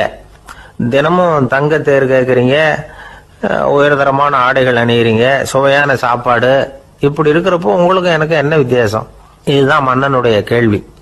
இதுக்கு பதில் சொல்றேன், என் கூட புறப்பட்டு வா, இந்த நகரத்துக்கு வெளியில போவோம் அப்படின்னு சொல்லி அரசனை கூப்பிட்டுக்கிட்டு ஊர் எல்லைக்கு வந்து சேர்ந்தார் துறவி. அங்க போய் சொன்னார், இத பாருப்பா, இந்த இடத்த தான் தேடிட்டு இருந்தேன். இனிமே நான் வந்து திரும்பி வர போறதில்ல. நீ என்னோட வர்றியா திரும்பி போறியா அப்படின்னார். நான் எப்படிங்க உங்க கூட வர முடியும்? என்னுடைய நாடு, என்னுடைய சொத்துக்கள், மனைவி, மக்கள் எல்லாத்தையும் விட்டுட்டு எப்படிங்க வர்றதுன்னா. இப்ப அந்த துறவி சொன்னார், இப்ப வித்தியாசத்தை தெரிஞ்சுக்கிட்டியா? நான் அரண்மனையில் இருந்தேன், எல்லா வித பொருள்களும் உடையவனா இருந்தேன். ஆனா எதையும் சொந்தம் கொண்டாடுறவனா இருக்கல. ஆனா நீ அப்படி இல்ல, எல்லாத்தையும் சொந்தம் கொண்டாடிட்டு இருக்கிற. இதுதான் நமக்குள்ள வித்தியாசம் அப்படின்னு சொன்னார். அரண்மனை ஆடைகளை அப்படியே கலைஞர் அரசங்கிட்ட கொடுத்தார். உன்னுடைய ஆடைகளை நீயே வச்சுக்கோன்னார். அவர் பாட்டுக்கு நடந்து போனார், திரும்பியே பார்க்கல. அரசனுக்கு அப்பதான் தன்னுடைய அறியாமை விளங்குச்சான். இதுல இருந்து நாம புரிஞ்சுக்க வேண்டியது என்னன்னா, இந்த உலகத்துல எத்தனையோ பொருள்கள், அதையெல்லாம் முறையா பயன்படுத்தினா மகிழ்ச்சி. அதை விட்டுட்டு அதுக்கெல்லாம் சொந்தம் கொண்டாட ஆரம்பிச்சா கவலை. நம்ம ஆட்கள் வந்து சொந்தம் கொண்டாடுற விதமே தனி. ஒரு ஆளு இன்னொருத்தங்கிட்ட ஒரு கொடை கடன் வாங்கியிருந்தான், திருப்பி கொடுக்கல. கொடையை கொடுத்தவன் கேட்டான், என்கிட்ட கடன் வாங்கினிய கொடை, அதை கொஞ்சம் திருப்பி தர்றியான்னா. அது உனக்கு இப்போ அவசரமா தேவைப்படுதா அப்படின்னு கேட்டான் இவன். எனக்கு தேவைப்படல, அந்த கொடையை நான் யாருகிட்ட வாங்கியிருந்தேனோ அவனுக்கு இப்போ அது அவசரமா தேவைப்படுது அப்படின்னு அந்த ஆளுக்கு பேச தெரியாது, அவர்கிட்ட கொஞ்சம் எச்சரிக்கையா நடந்துக்கோ அப்படின்னு சொல்றது உண்டு. அப்படின்னா என்ன அர்த்தம்? அவர் இன்னமும் குழந்தையாவே இருக்கிறாரு, இன்னும் பேச்சு வரலன்னு அர்த்தம்? அப்படி இல்லை, அவருக்கு நாகரிகமா பேச தெரியலன்னு அர்த்தம். பேசுறதுங்கிறது மனுஷனால மட்டுமே முடியக்கூடிய ஒரு காரியம். அப்படி இருந்தும் அதோட பெருமையை வந்து அவன் இன்னமும் சரியா புரிஞ்சுக்கலன்னு தான் சொல்லணும். அதனாலதான் அவன் அளவுக்கு அதிகமா வார்த்தைகளை கொட்டி போடுறான். அதுக்கப்புறம் அதையெல்லாம் திருப்பி அள்ள முடியாம கிடந்து கஷ்டப்படுறான். கொட்டுன வார்த்தையை அள்ள முடியுமா? ஒருத்தரை இன்னைக்கு பார்த்து முட்டாள்னு திட்டி போடுறீங்க, நாளைக்கு மறுபடியும் அவர்கிட்ட போய் நேத்திக்கு உன்னை முட்டாள்னு சொல்லிவிட்டேன், அந்த வார்த்தையை திருப்பி கொடு, வாங்கிட்டு போயிடுறேன் அப்படின்னு நான் சொல்ல முடியும்? அவன் கோபக்காரனா இருந்தா நேத்திக்கு அதை வேற விதமா உங்களுக்கு திருப்பி கொடுத்துருப்பான். உலகத்துல எவ்வளவோ ஜீவராசிகள் இருக்கு, அதுக்கெல்லாம் வாய் இருக்குது. அந்த வாயெல்லாம் எதுக்கு உபயோகம்? சாப்பிட்றதுக்காக. ஆனா நமக்கு இருக்கிற வாய் சாப்பிட்றதுக்காக மட்டும் இல்லை, பேசுறதுக்காகவும் தான். பேச முடியலன்னா வாய் இருந்தா கூட அது வாயில்லா ஜீவன் தான். ஒரு பையனை பார்த்து அது வாய் உள்ள புள்ள பொழைச்சிக்கும் அப்படின்னா மற்ற பையன்களுக்கெல்லாம் முகத்துல வாயே இல்லைன்னு அர்த்தம்? அப்படி இல்லை, அந்த பையன் கொஞ்சம் கெட்டிக்காரத்தனமா பேசுவான்னு அர்த்தம். அதனால எப்படி பேசணும் அப்படிங்கிறத நாம முக்கியமா தெரிஞ்சுக்கணும். இதுக்கு 8 விதமான குறிப்புகளை நம்ம பெரியவங்க சொல்லியிருக்கிறாங்க. பேச்சுக்கு 8 அங்கங்கள் உண்டு அப்படின்னு அவங்க சொல்றாங்க. அதெல்லாம் என்னென்ன அப்படின்னா, உண்மை, நன்மை, அன்பு, நிதானம், இனிமை, ஆழம், சமயமறிதல், சபையறிதல். இந்த 8 தன்மையும் பேச்சில் இருக்கணுமா. இதையே கொஞ்சம் விவரமா சில பேர் போர்டில் எழுதி வச்சிருப்பாங்க. அதாவது எழுத்துலையாவது அதெல்லாம் இருக்கட்டுமே அப்படின்னு நினைச்சு நீங்க கூட சில இடங்கள்ல இதை பார்த்துருக்கலாம். அதாவது உண்மையே பேசுக, நன்மையே பேசுக, அன்பாக பேசுக, நிதானமாக பேசுக, இனிமையாக பேசுக, ஆழமுடையதாக பேசுக, சமயமறிந்து பேசுக, சபையறிந்து பேசுக, இப்படி எழுதி வச்சிருப்பாங்க. இந்த 8 அம்சமும் சரியா பொருந்தி இருந்தாதான் அது பேச்சு. மற்றதெல்லாம் பேச்சாயிடாது. பேச்சு ஒரு சிறந்த கலை. எல்லாத்தையும் விட பேசாம இருந்தும் பழகணும், அது ரொம்ப முக்கியம். உண்மையே பேசணும். சத்தியத்துக்கு மதிப்பு கொடுக்கறவங்கள தான் சரித்திரம் மதிக்கும். உண்மை பேசினா மட்டும் போதாது, அந்த உண்மையில நன்மை கலந்துருக்கணும். கொலைகாரனுக்கு பயந்துக்கிட்டு ஒருத்தன் உங்க வீட்டுக்குள்ள ஒளிஞ்சிருக்கிறான். அந்த முரட்டு ஆசாமி கையில அரிவாளோட வந்து அவன் இங்கே வந்தானான்னு உங்ககிட்ட கேட்குறான்னு வச்சுங்க. உண்மைதான் உயர்வு தரும் அப்படின்னு நினச்சிக்கிட்டு, ஆமாம் உள்ளதான் இருக்கிறான், அடுப்பங்கரையில் குதிருக்கு பின்னாடி உட்காந்துருக்கிறான், போய் பிடிச்சிட்டு போங்க அப்படின்னு நான் சொல்லுவீங்க. அது நன்மை இல்லாத உண்மை. அதனால பிரயோஜனம் கிடையாது. அதே மாதிரி உங்க பேச்சில் அன்பு இருக்கணும், நிதானம் இருக்கணும், இனிமை இருக்கணும், சிந்தித்து பேசணும், சமயம் அறிந்து பேசுறதும் முக்கியம். அதை பத்தி நமக்கு வேற யாரும் சொல்லிக் கொடுக்க வேண்டியதில்லை. எந்த நேரத்தில் யாருக்கிட்ட எப்படி பேசினா காரியம் நடக்கும் அப்படிங்கிறது நமக்கு நல்லா தெரியும். அது கைவந்த கலை. அவை அறிந்து பேசுற திறமை பேச்சாளர்களுக்கு ரொம்ப அவசியம். அது இல்லைன்னா நிலைமை பரிதாபமாயிடும். ஒரு பேச்சாளர் ரொம்ப மும்முரமா பேசிக்கிட்டே இருந்தாராம். ரொம்ப நேரம் நிறுத்தவே இல்லை, பேசிக்கிட்டே இருக்கிறாரு. சபையில் இருந்தவங்கலாம் ஒவ்வொருத்தரும் எழுந்திரிச்சு போய்கிட்டே இருக்கிறாங்க. கடைசியில் 2 பேர் தான் அக்கறையா பேசுகிறவரை கவனிச்சுட்டு உட்காந்துருந்தாங்களாம். மேடையில் பேசிக்கிட்டு இருந்தவர் அவங்கள பார்த்து சொன்னாராம், எனக்கு கூட்டம் முக்கியம் இல்லை, எவ்வளவு பேர் என் பேச்சை கேட்குறாங்க அப்படிங்கிறது முக்கியம் இல்லை. நீங்கள் 2 பேராவது ஊக்கமாக என்னை கவனிச்சுக்கிட்டு உட்காந்துருக்குறீங்க, அது போதும். உங்களுக்காகவே நான் பேசிக்கிட்டு இருக்கிறேன் அப்படின்னார். இதை கேட்டதும் உட்கார்ந்துருந்த 2 பேர்ல ஒருத்தர் எழுந்திருச்சு, அப்படி இல்லைங்க, நாங்க 2 பேரும் நீங்க பேசி முடிச்ச உடனே தொடர்ந்து பேச வேண்டிய ஆளுங்க, அதுக்காக தான் காத்துக்கிட்டு இருக்கிறோம், சீக்கிரம் முடிங்க அப்படின்னாங்களாம். ஒரு ஊர்ல ஒரு புகழ்பெற்ற பத்திரிகையாளர் இருந்தார். அவர் ஒரு நாள் திடீர்னு இறந்து போயிட்டார். அதுக்கப்புறம் நேரா சொர்க்கத்துக்கு போனார். சொர்க்கத்தின் வாசல்ல நின்றுகிட்டு இருந்த ஒருத்தர் அவரை தடுத்தார். இதை பாரு, ஏற்கனவே இங்க 12 பத்திரிகையாளர்கள் இருக்கிறாங்க, அவங்களுக்கு இங்க வேலை இல்லை. அதுக்கு என்ன காரணம்னா, சொர்க்கத்துல திடுக்கிடும் செய்திகள்லாம் ஒன்றும் கிடையாது. அப்படி என்ன இருக்க போகுது? இங்க எல்லாம் அது ஒழுங்கா நடந்துகிட்டு இருக்கோம். எல்லாம் ஒழுங்கா நடந்தா பத்திரிகைகளுக்கு சுவாரஸ்யமான கொலை கொள்ளை தீ வைப்பு இது மாதிரி எதுவும் இங்க இல்லை. ஏற்கனவே இங்க இருக்கிறவங்க எல்லாரும் மரத்தடியில் உட்காந்துக்கிட்டு தியானம் பண்ணிட்டு இருக்கிறாங்க. அந்த ஒரே செய்தி தான் தினமும் இங்க வந்துகிட்டு இருக்குது. அதை படிக்கிறதுக்கே இங்கே ஆள் கிடையாது. அதனால நான் என்ன சொல்றேன்னா, நீ பேசாம நரகத்துக்கே போயிடு. அங்கே எவ்வளவோ நிகழ்ச்சிகள் நடந்துகிட்டு இருக்கு, அங்கே தான் அதிகமான பத்திரிகையாளர்கள் தேவைப்படுறாங்க. அங்கே உனக்கு நிறைய வேலை இருக்கும், அதை செய்யறதில்ல, நீயும் மகிழ்ச்சியா இருக்கலாம் அப்படின்னு சொன்னாராம். அங்கே அந்த சொர்க்கத்தின் வாசல்ல நின்றுகிட்டு இருந்தவர். இந்த பத்திரிகையாளர் அங்கேயே நின்று கொஞ்சம் யோசனை பண்ணார். இவருக்கு சொர்க்கத்திலே இருக்கணும்னு தான் ஆசை. அதனால மெதுவா அவர்கிட்ட பேசினாராம், ஐயா, என்ன ஒரு 24 மணி நேரம் இங்க உள்ள இருக்கிறதுக்கு அனுமதி கொடுங்க. இங்க இருக்கிற பல பத்திரிகையாளர்களை எனக்கு தெரியும். அவங்கள சில பேரை சமாதானப்படுத்தி மெதுவா பேசி நரகத்துக்கு அனுப்பி வச்சுடுறேன். நான் இங்க இருந்துக்கிறேன். உங்க கணக்குப்படி 12 பேருக்கு மேல இங்க தாண்டாது, அப்படி பாத்துக்கிறேன் அப்படின்னாராம். அவரும் யோசனை பண்ணி பார்த்துட்டு, சரி அப்படியே உனக்கு அனுமதி கொடுக்குறேன், ஆனா ஒரு விஷயம், 24 மணி நேரம் தான் அனுமதி, அதுக்குள்ள எல்லாம் நடக்கணும் அப்படின்னு இருக்காரு. சரின்னு சொல்லிவிட்டு இந்த பத்திரிகையாளர் உள்ள போனார். யோசனை பண்ணார், திட்டம் போட்டு ஒரு பொருளையை கிளப்பி விட்டார். சக பத்திரிகையாளர்கள் எல்லாம் கூப்பிட்டு சொன்னாராம், இந்த பாருங்க, நரகத்துல ஒரு பெரிய தினசரி பேப்பரை கொண்டுகிட்டு வர்றதுக்காக திட்டம் போட்டுக்கிட்டு இருக்காங்க. அதுக்கு பல அதிகாரிகள் தேவைப்படுறாங்க, நிறைய சம்பளம் கிடைக்கும். யார் யாரெல்லாம் நரகத்துக்கு போக ஆசைப்படுறாங்களோ அவங்க எல்லாம் போகலாம் அப்படின்னு ஒரு பொருளையை கிளப்பி விட்டார். 24 மணி நேரம் கழிச்சு வாசல் பக்கம் போனார். அங்க இருந்தவர்கிட்ட எத்தனை பேர் வெளியேறினாங்கன்னு விசாரிச்சாராம். அப்போ அவர் இவரை, நீ வெளியே போகக்கூடாது, முதல்ல உள்ளதான் இருக்கணும் அப்படின்னு தடுத்தாராம். அப்புறம் சொன்னாராம், நீ சொன்ன செய்தியை கேட்டதும் இங்க இருந்த எல்லா பத்திரிகையாளர்களுமே நரகத்துக்கு போயிட்டாங்கப்பா, உள்ள யாருமே இல்லை, அதனால நீ உள்ளே இருக்கலாம் அப்படின்னாராம். இதை கேட்டதும் இந்த பத்திரிகையாளரே குழம்பி போயிட்டார். ஒருவேளை உண்மையிலேயே நரகத்துல புதுசா பத்திரிகை ஏதாவது ஆரம்பிக்க போறாங்களோ அப்படின்னு அவரே நினைக்க ஆரம்பிச்சிட்டாராம். அப்புறம் சொன்னாராம், ஐயா என்னை விட்டுருங்க, நான் நரகத்துக்கே போயிடுறேன், அங்க ஏதோ விசேஷம் இருக்கணும் அப்படின்னாராம். இல்லைன்னா இத்தனை பேரும் ஒட்டுமொத்தமா அங்க போறதுக்கு சான்ஸே இல்லை, என்னை தடுக்காதீங்கன்னு கெஞ்ச ஆரம்பிச்சுட்டாராம். மற்றவங்க நம்பணுங்கிறதுக்காக ஒரு பொருளையை கிளப்பி விட்டார். கடைசியில தானே அந்த பொருளைக்கு ஆளாயிட்டார். அதாவது பிறரை ஏமாற்றிய அவரது மனம் கடைசியில் அவரையே ஏமாத்த ஆரம்பிச்சுட்டு பாருங்க. நீங்க இப்படி அடுத்தவங்களை ஏமாத்துறதுக்கு உங்க மனசை பழக்கப்படுத்துறீங்க, ஆனா கடைசியில் அதனால நீங்களே ஏமாற்றப்படுகிறீர்கள் அப்படிங்கிறது பெரியவர்களுடைய புத்திமதி. அதனால உங்க மனசுகிட்ட ரொம்ப எச்சரிக்கையா இருங்கோ அப்படிங்கிறாங்க.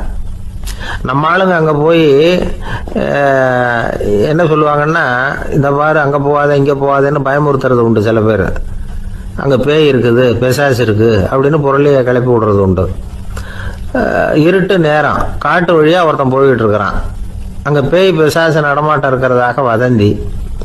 இவன் பயந்துகிட்டே வேகமா போறான். காடு முடிஞ்சு மெயின் ரோட்டுக்கு வந்து சேர்ந்தான்.